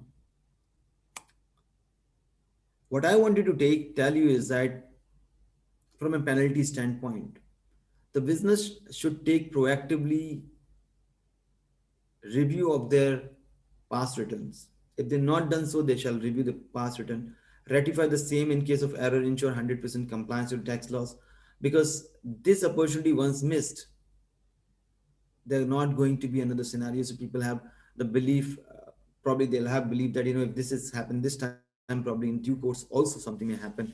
So we can defer the penalties. I can tell you, friends, FT is in the mindset of that, going very aggressive in terms of going with the economy and trying to create a meaningful dialogue with them in order to have a license block. Like, for example, if you do not pay your labor dues, there's a block on the license, except renewal, then nothing can be done in relation license, which means changing a manager, getting the employee on board, nothing, and so on and so forth. These restrictions is also going to come in picture. Probably immigration related things and so on and so forth. So they're going to be like lot much is happening behind the scene within the entire government regulations, and they're trying to come up with one single way to define and to connect each and every department. Probably need to do a VAT health check before an audit notification from FTA coming in, because audits are aggressively ongoing into the client's place. And I can share with you that people say that they wish that audit should not idly happen. Because do not think that audit is going to be very simple process. It's going to be, if audit comes to your business, it's going to be very significant in terms of asking the information, which means currently that every business is having a challenge with respect to meeting your own growing need of the business. You have so many things reporting, and with distant working, you also already have challenge. Now, when the audit comes in, they're going to ask you a lot many questions, which means your time going to be a lot much consumed, and you'll be busy with it, a lot much busy. I mean, I just can say busy. You'll be having a full-time employment kind of things with FTA while their information review is happening. And what you need to do is probably like, look into certain advisory matters, if that is a thing. So before I get into your own questions, let me just ask you a question about how we see the entire tax. So past few days, this question was coming to me, and I try to ask questions from different people, and everybody give different answers. So let me ask, like, I'm gonna monitor the Q&A chat things, and let me understand. So I come across a transaction where the factory is closed. The closed factory is lying, maybe let's say in outskirts of northern Abu Dhabi. It's lying there, and it's closed for, let's say, 1 or 2 years. The machinery is probably old and things like that. So probably it may not continue for a business. It may be used for something else in its place. So the seller is basically, he done a small audit of his books, and they identified that they have, like, the worth of asset today is around 100 million, and they have liabilities around that is 96 million. So the net asset is basically around 4 million. And so they identified us, find a buyer for it. When we went to market, there was a gentleman who said, I can pay 8 million for this entire factory. So the client come back to us and say, look, Anurag, he's paying 8 million. What tax invoice we should issue? We should issue 4 million or 8 million, or what should ideally be the taxable value? Please help us understand. And I was thinking, yeah, that's a very due thing. So I wanted to understand a little bit about it and see how this going to be taxable supply. So I wanted to know all of you, your views as well in relation to that. What is the taxable amount in this transaction going to be? So I can look into the question. On the chat window, Anurag, you can see. Yeah, I'm just trying to see that 2 answers are there. Let me see how many. So some is saying C. What is Raghu? So what should be the correct value? If you're saying C, if I see the C answer, what should be the correct value? B. B.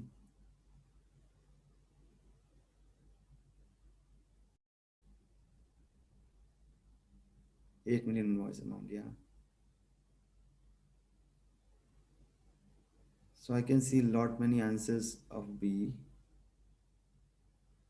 And somebody is saying not taxable as it's sold as a full business. So Suresh is saying it's a full business. Rupali is saying C. So many B and quite a few C. If the condition of, so whoever is saying C, what should be the correct value?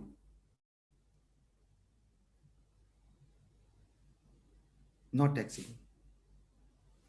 Rohit is saying not taxable, and they are saying not taxable. So most of saying is non-taxable. Good. All right. So if we go back to the basic, okay. If we go back to the basics of the consideration. So first of all, we understand what is the consideration.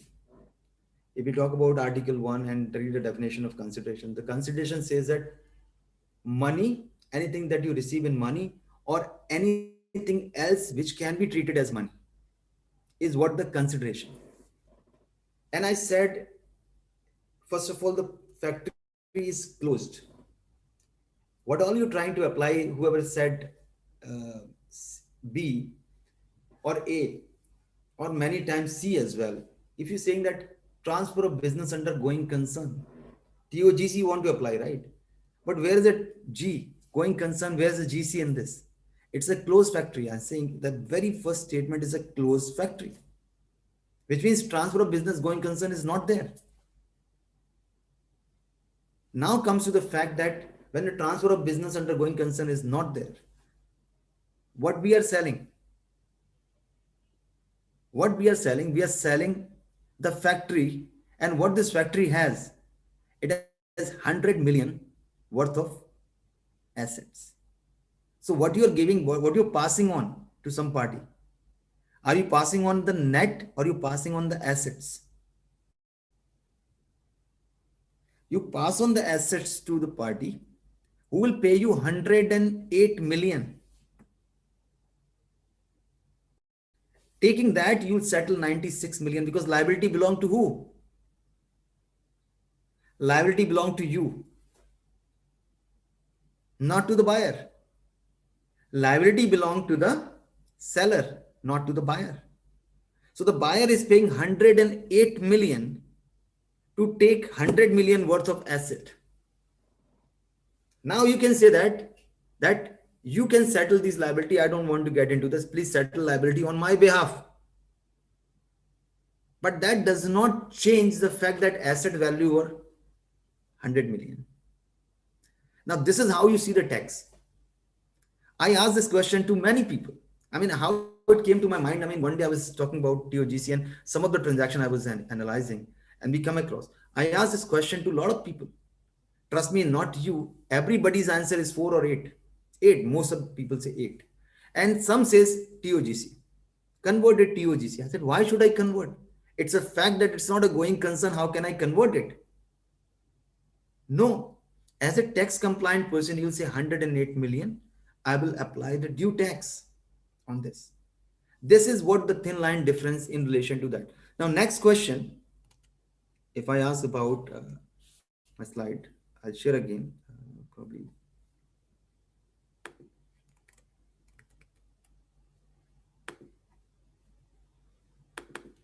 Next question come again. So a taxpayer has missed to claim input tax credit amounting to AED 15,000 in their VAT return file. For the month of January 2021, the taxpayer has noticed this error within 6 months in the VAT return to be filed in June 2021. What is the tax period should the voluntary disclosure for this error be made?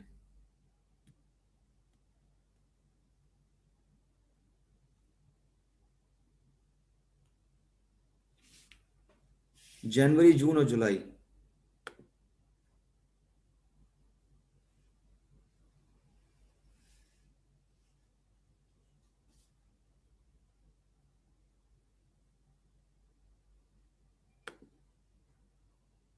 Jan.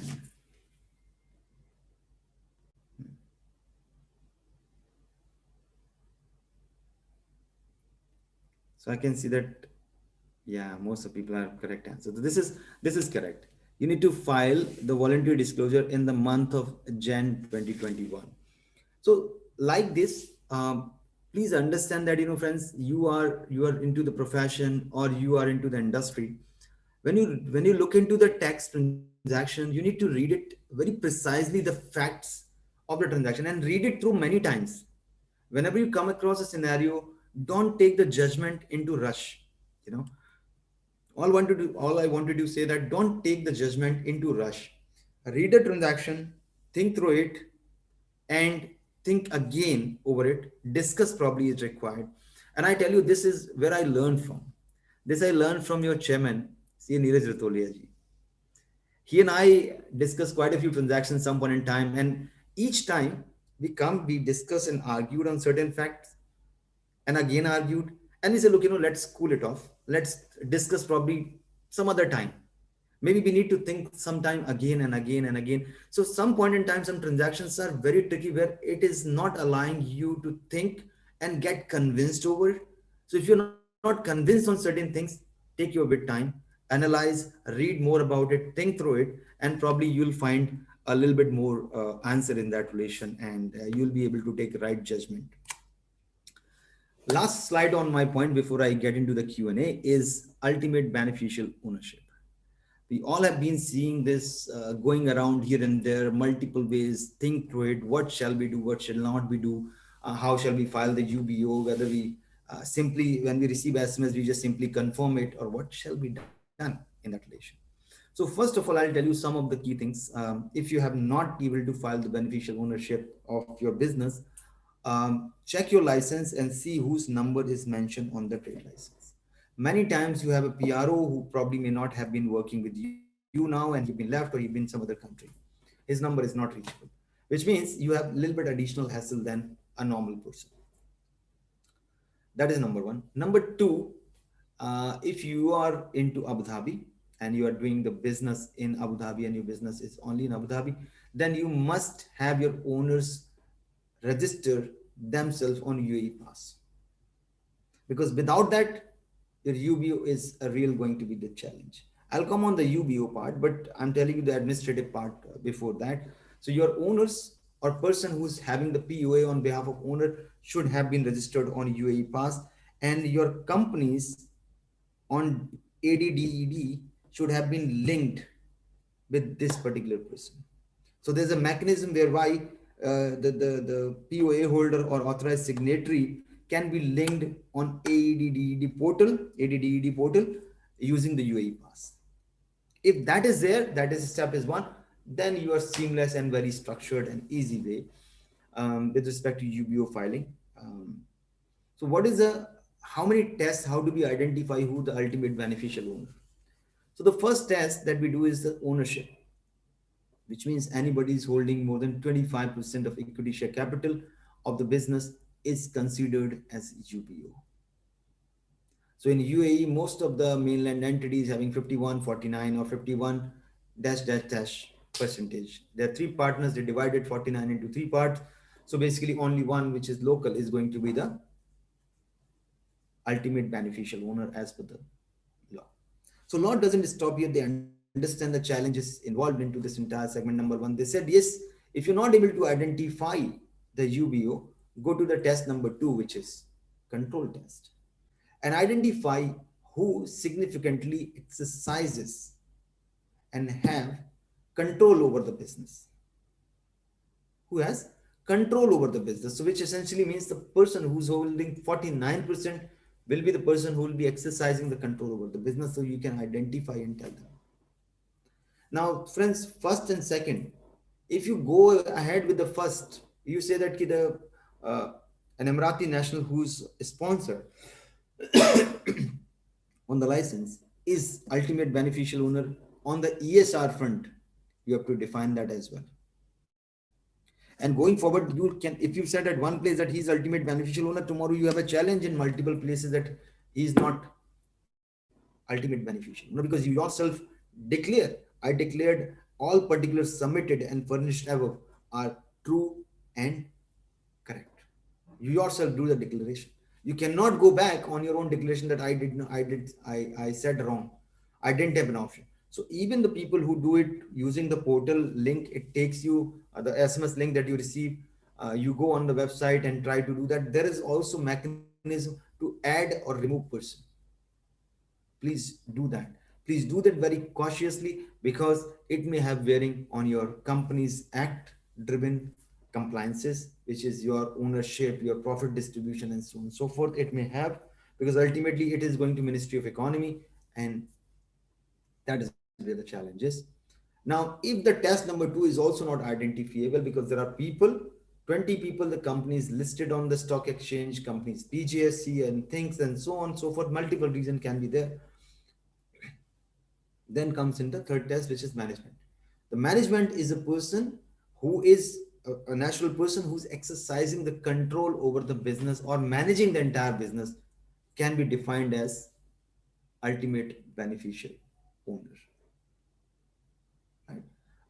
Different Emirates, slightly different, not regulation, I will say that different clarification. Like for example, Dubai, Emirate of Dubai says that PJSC is exempt. However, it's not defined in the regulation. It's not mentioned on ADDED portal. So PJSC may also require to file, because they're not exempt licensee. Because considering they're not having 100% owned by the government entity or federal government. They may be 20%, 30%, and rest all they're listed on the stock exchange. So they may not fall within the criteria of exemption. At the same time, they are not on the defined portal as exempt licenses. So good thing is that file, stay compliant. There is no problem with respect to filing the deadline in relation to that. And with this, I'm happy to answer any question should you have in relation to that. Thank you, C. Anurag. You have very scrutinizingly and wonderfully analyzed the penalties to make us understand the quantum and the exposure of this penalty. Also, you very nicely mentioned about various penalties, late payment, penalties post tax assessment and non-disclosure, etc.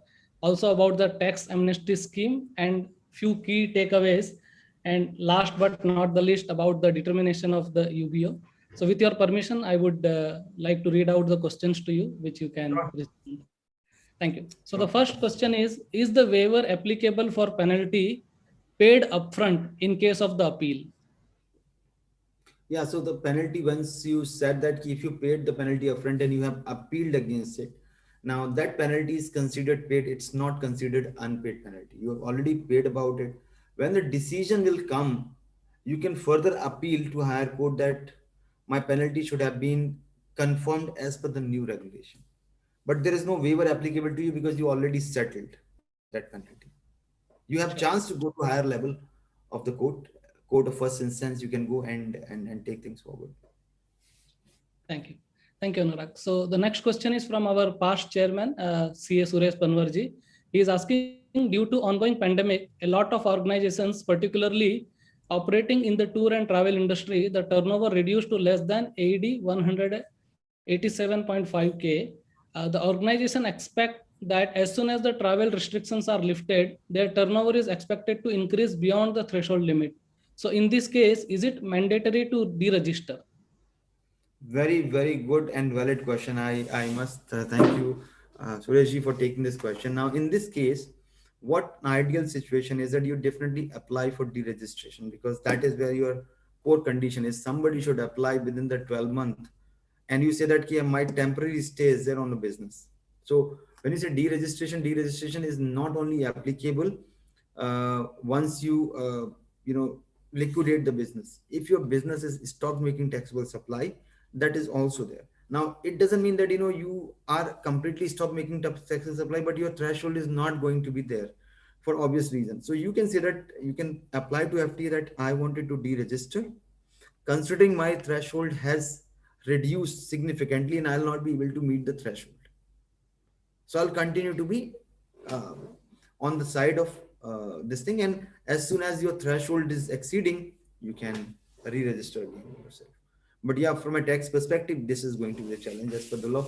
They have not mentioned exclusively, and they did not provide any exception for somebody that, because of pandemic, if your business is not doing up to the mark, you should not deregister, you should continue. They have not mentioned it.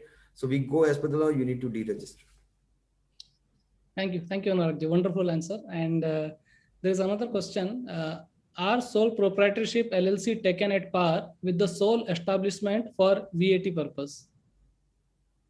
See, sole establishment LLC, the moment I say LLC, that comes limited liability. The sole establishment comes with the limited liability. Once you limited your liability, it gets the status different than sole establishment LLC. The moment you have LLC, that status is completely different than sole establishment, which is considered at par at the natural person. So it will be it will be a corporate body corporate, and it is required a separate registration. It will not be able to club with an individual natural person. Okay, perfect. Thank you. So there is another question from Bhavesh Megwani ji.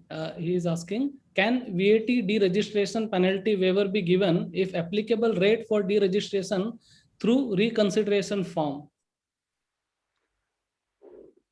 Point is that, sir, deregistration penalty is, see, these penalties are not waivable because these are administrative in nature. They're not penalty which is interest based or which is variable penalties.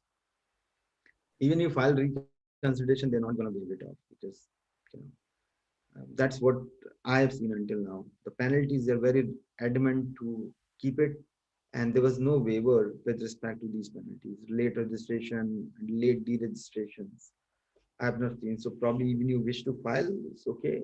However, they are not willing to reduce. That's what I've experienced. Thank you. Thank you for the clarification, Anurag. I will take one last question, which has come on the chat from Dinesh Singh. He is asking, UBO apply on sole proprietorship also? Yes. Because see, I'll tell you reason for that. It's applied because in the past, they have not taken any declaration with respect to the KYC. So if you take the cabinet resolution, it doesn't exclude sole establishment as well. And DD is sending, the notices to people. So it's ideal and safe to file the UBO declaration for the sole establishment as well. Sure. Anuragji, thank you. Our time is running, but I can see there is one more question on the chat window. So if you want, I can just ask. It's for Ankit. Ankit is asking, would the factory registration, I think it's on the question which you have asked, would the factory registration for VAT already be deregistered at it is not on a ongoing for 2 years? So would you re-register it as a going concern to show off the sale of asset? Point is that this is one of the very good question, Ankit. I like it, your deep read between the lines. But as I was mentioning, that this factory is one of the asset of that company, that is basically the seller. So it is in the group, and it is just continuing to be part of it, and he did not deregister. But question is valid if it would deregister or it would re-register again with respect to that transaction. But whenever you do the sale of asset, and which is like capital asset, you need to do so before deregistration. If he has deregistered, yes, he has to re-register. Absolutely right point in that relation. Ankit, I really appreciate the key question that you think through it. I remember the question that you asked me and in the past time as well on tax invoice for zero ration as well. So good, continue your deep thought through learning, and I continue to see you all the time learning well. Thank you. Thank you, Anurag, for your wonderful session and also the Q&A. Now I invite upon our Vice Chairman, CA John George, to address the vote of thanks. Thank you, Ramesh ji. Good afternoon, everyone. Thank you, Anurag Bhai. It's always a pleasure listening from you on VAT. You came with the good news that the penalty is reduced. And I hope that we all members get benefit from this. And just out of curiosity, maybe many members could have that. What's behind your screen? The 5,000 is 5,000 hours or 5,000 for VAT return filed, or what is that basically? Our followers on our LinkedIn page. So we continue to share much information about on our LinkedIn page. Many specific, not just every VAT news, but as soon as we come across a very new transaction that we come across on a client, very, very important. And we believe that it's good to disseminate amongst our members. So we continue to share update. And that's why, this last 1 year, we have been doing so well. And we got now 5,500 pretty followers who continue to find our updates pretty useful, which we share. And if the members are there who wish to receive updates, we are happy to share with them as well. Thank you once again, and great presentation, very informative. And as a token of appreciation, we are please accept our certificate of appreciation, please. As part of my vote of thanks, I would like to also thank our speaker, CA Girish Chand. He was a senior partner of MCA Management Consultants. Thank you, CA Girish Chand, for your detailed presentation on ESR, and very informative. You take us through from the beginning to the end, and it's give a real quick review of ESR. And I would like to thank the past chairman attending the events. Also the committee members who put a lot of efforts and making this event a grand success. I also take opportunity to thank all our sponsors I wish to express my gratitude to all members. Before I conclude, we have 2 exciting prizes for the most engaging attendees. And this prize is only just for our Abu Dhabi chapter members. And we have received some questions from non-members, non-CAs, or if any CA is attending this event, please become our member and participate in our event. So let me announce the name. CA Suresh Kumar. Congratulations, sir. And the next one is CA Manoj Abraham. Congratulations to both of you. Thank you for being with this morning. And it was a great pleasure. Thank you very much. Thank you, everyone. Thanks a lot. Thank Take you, care. everyone.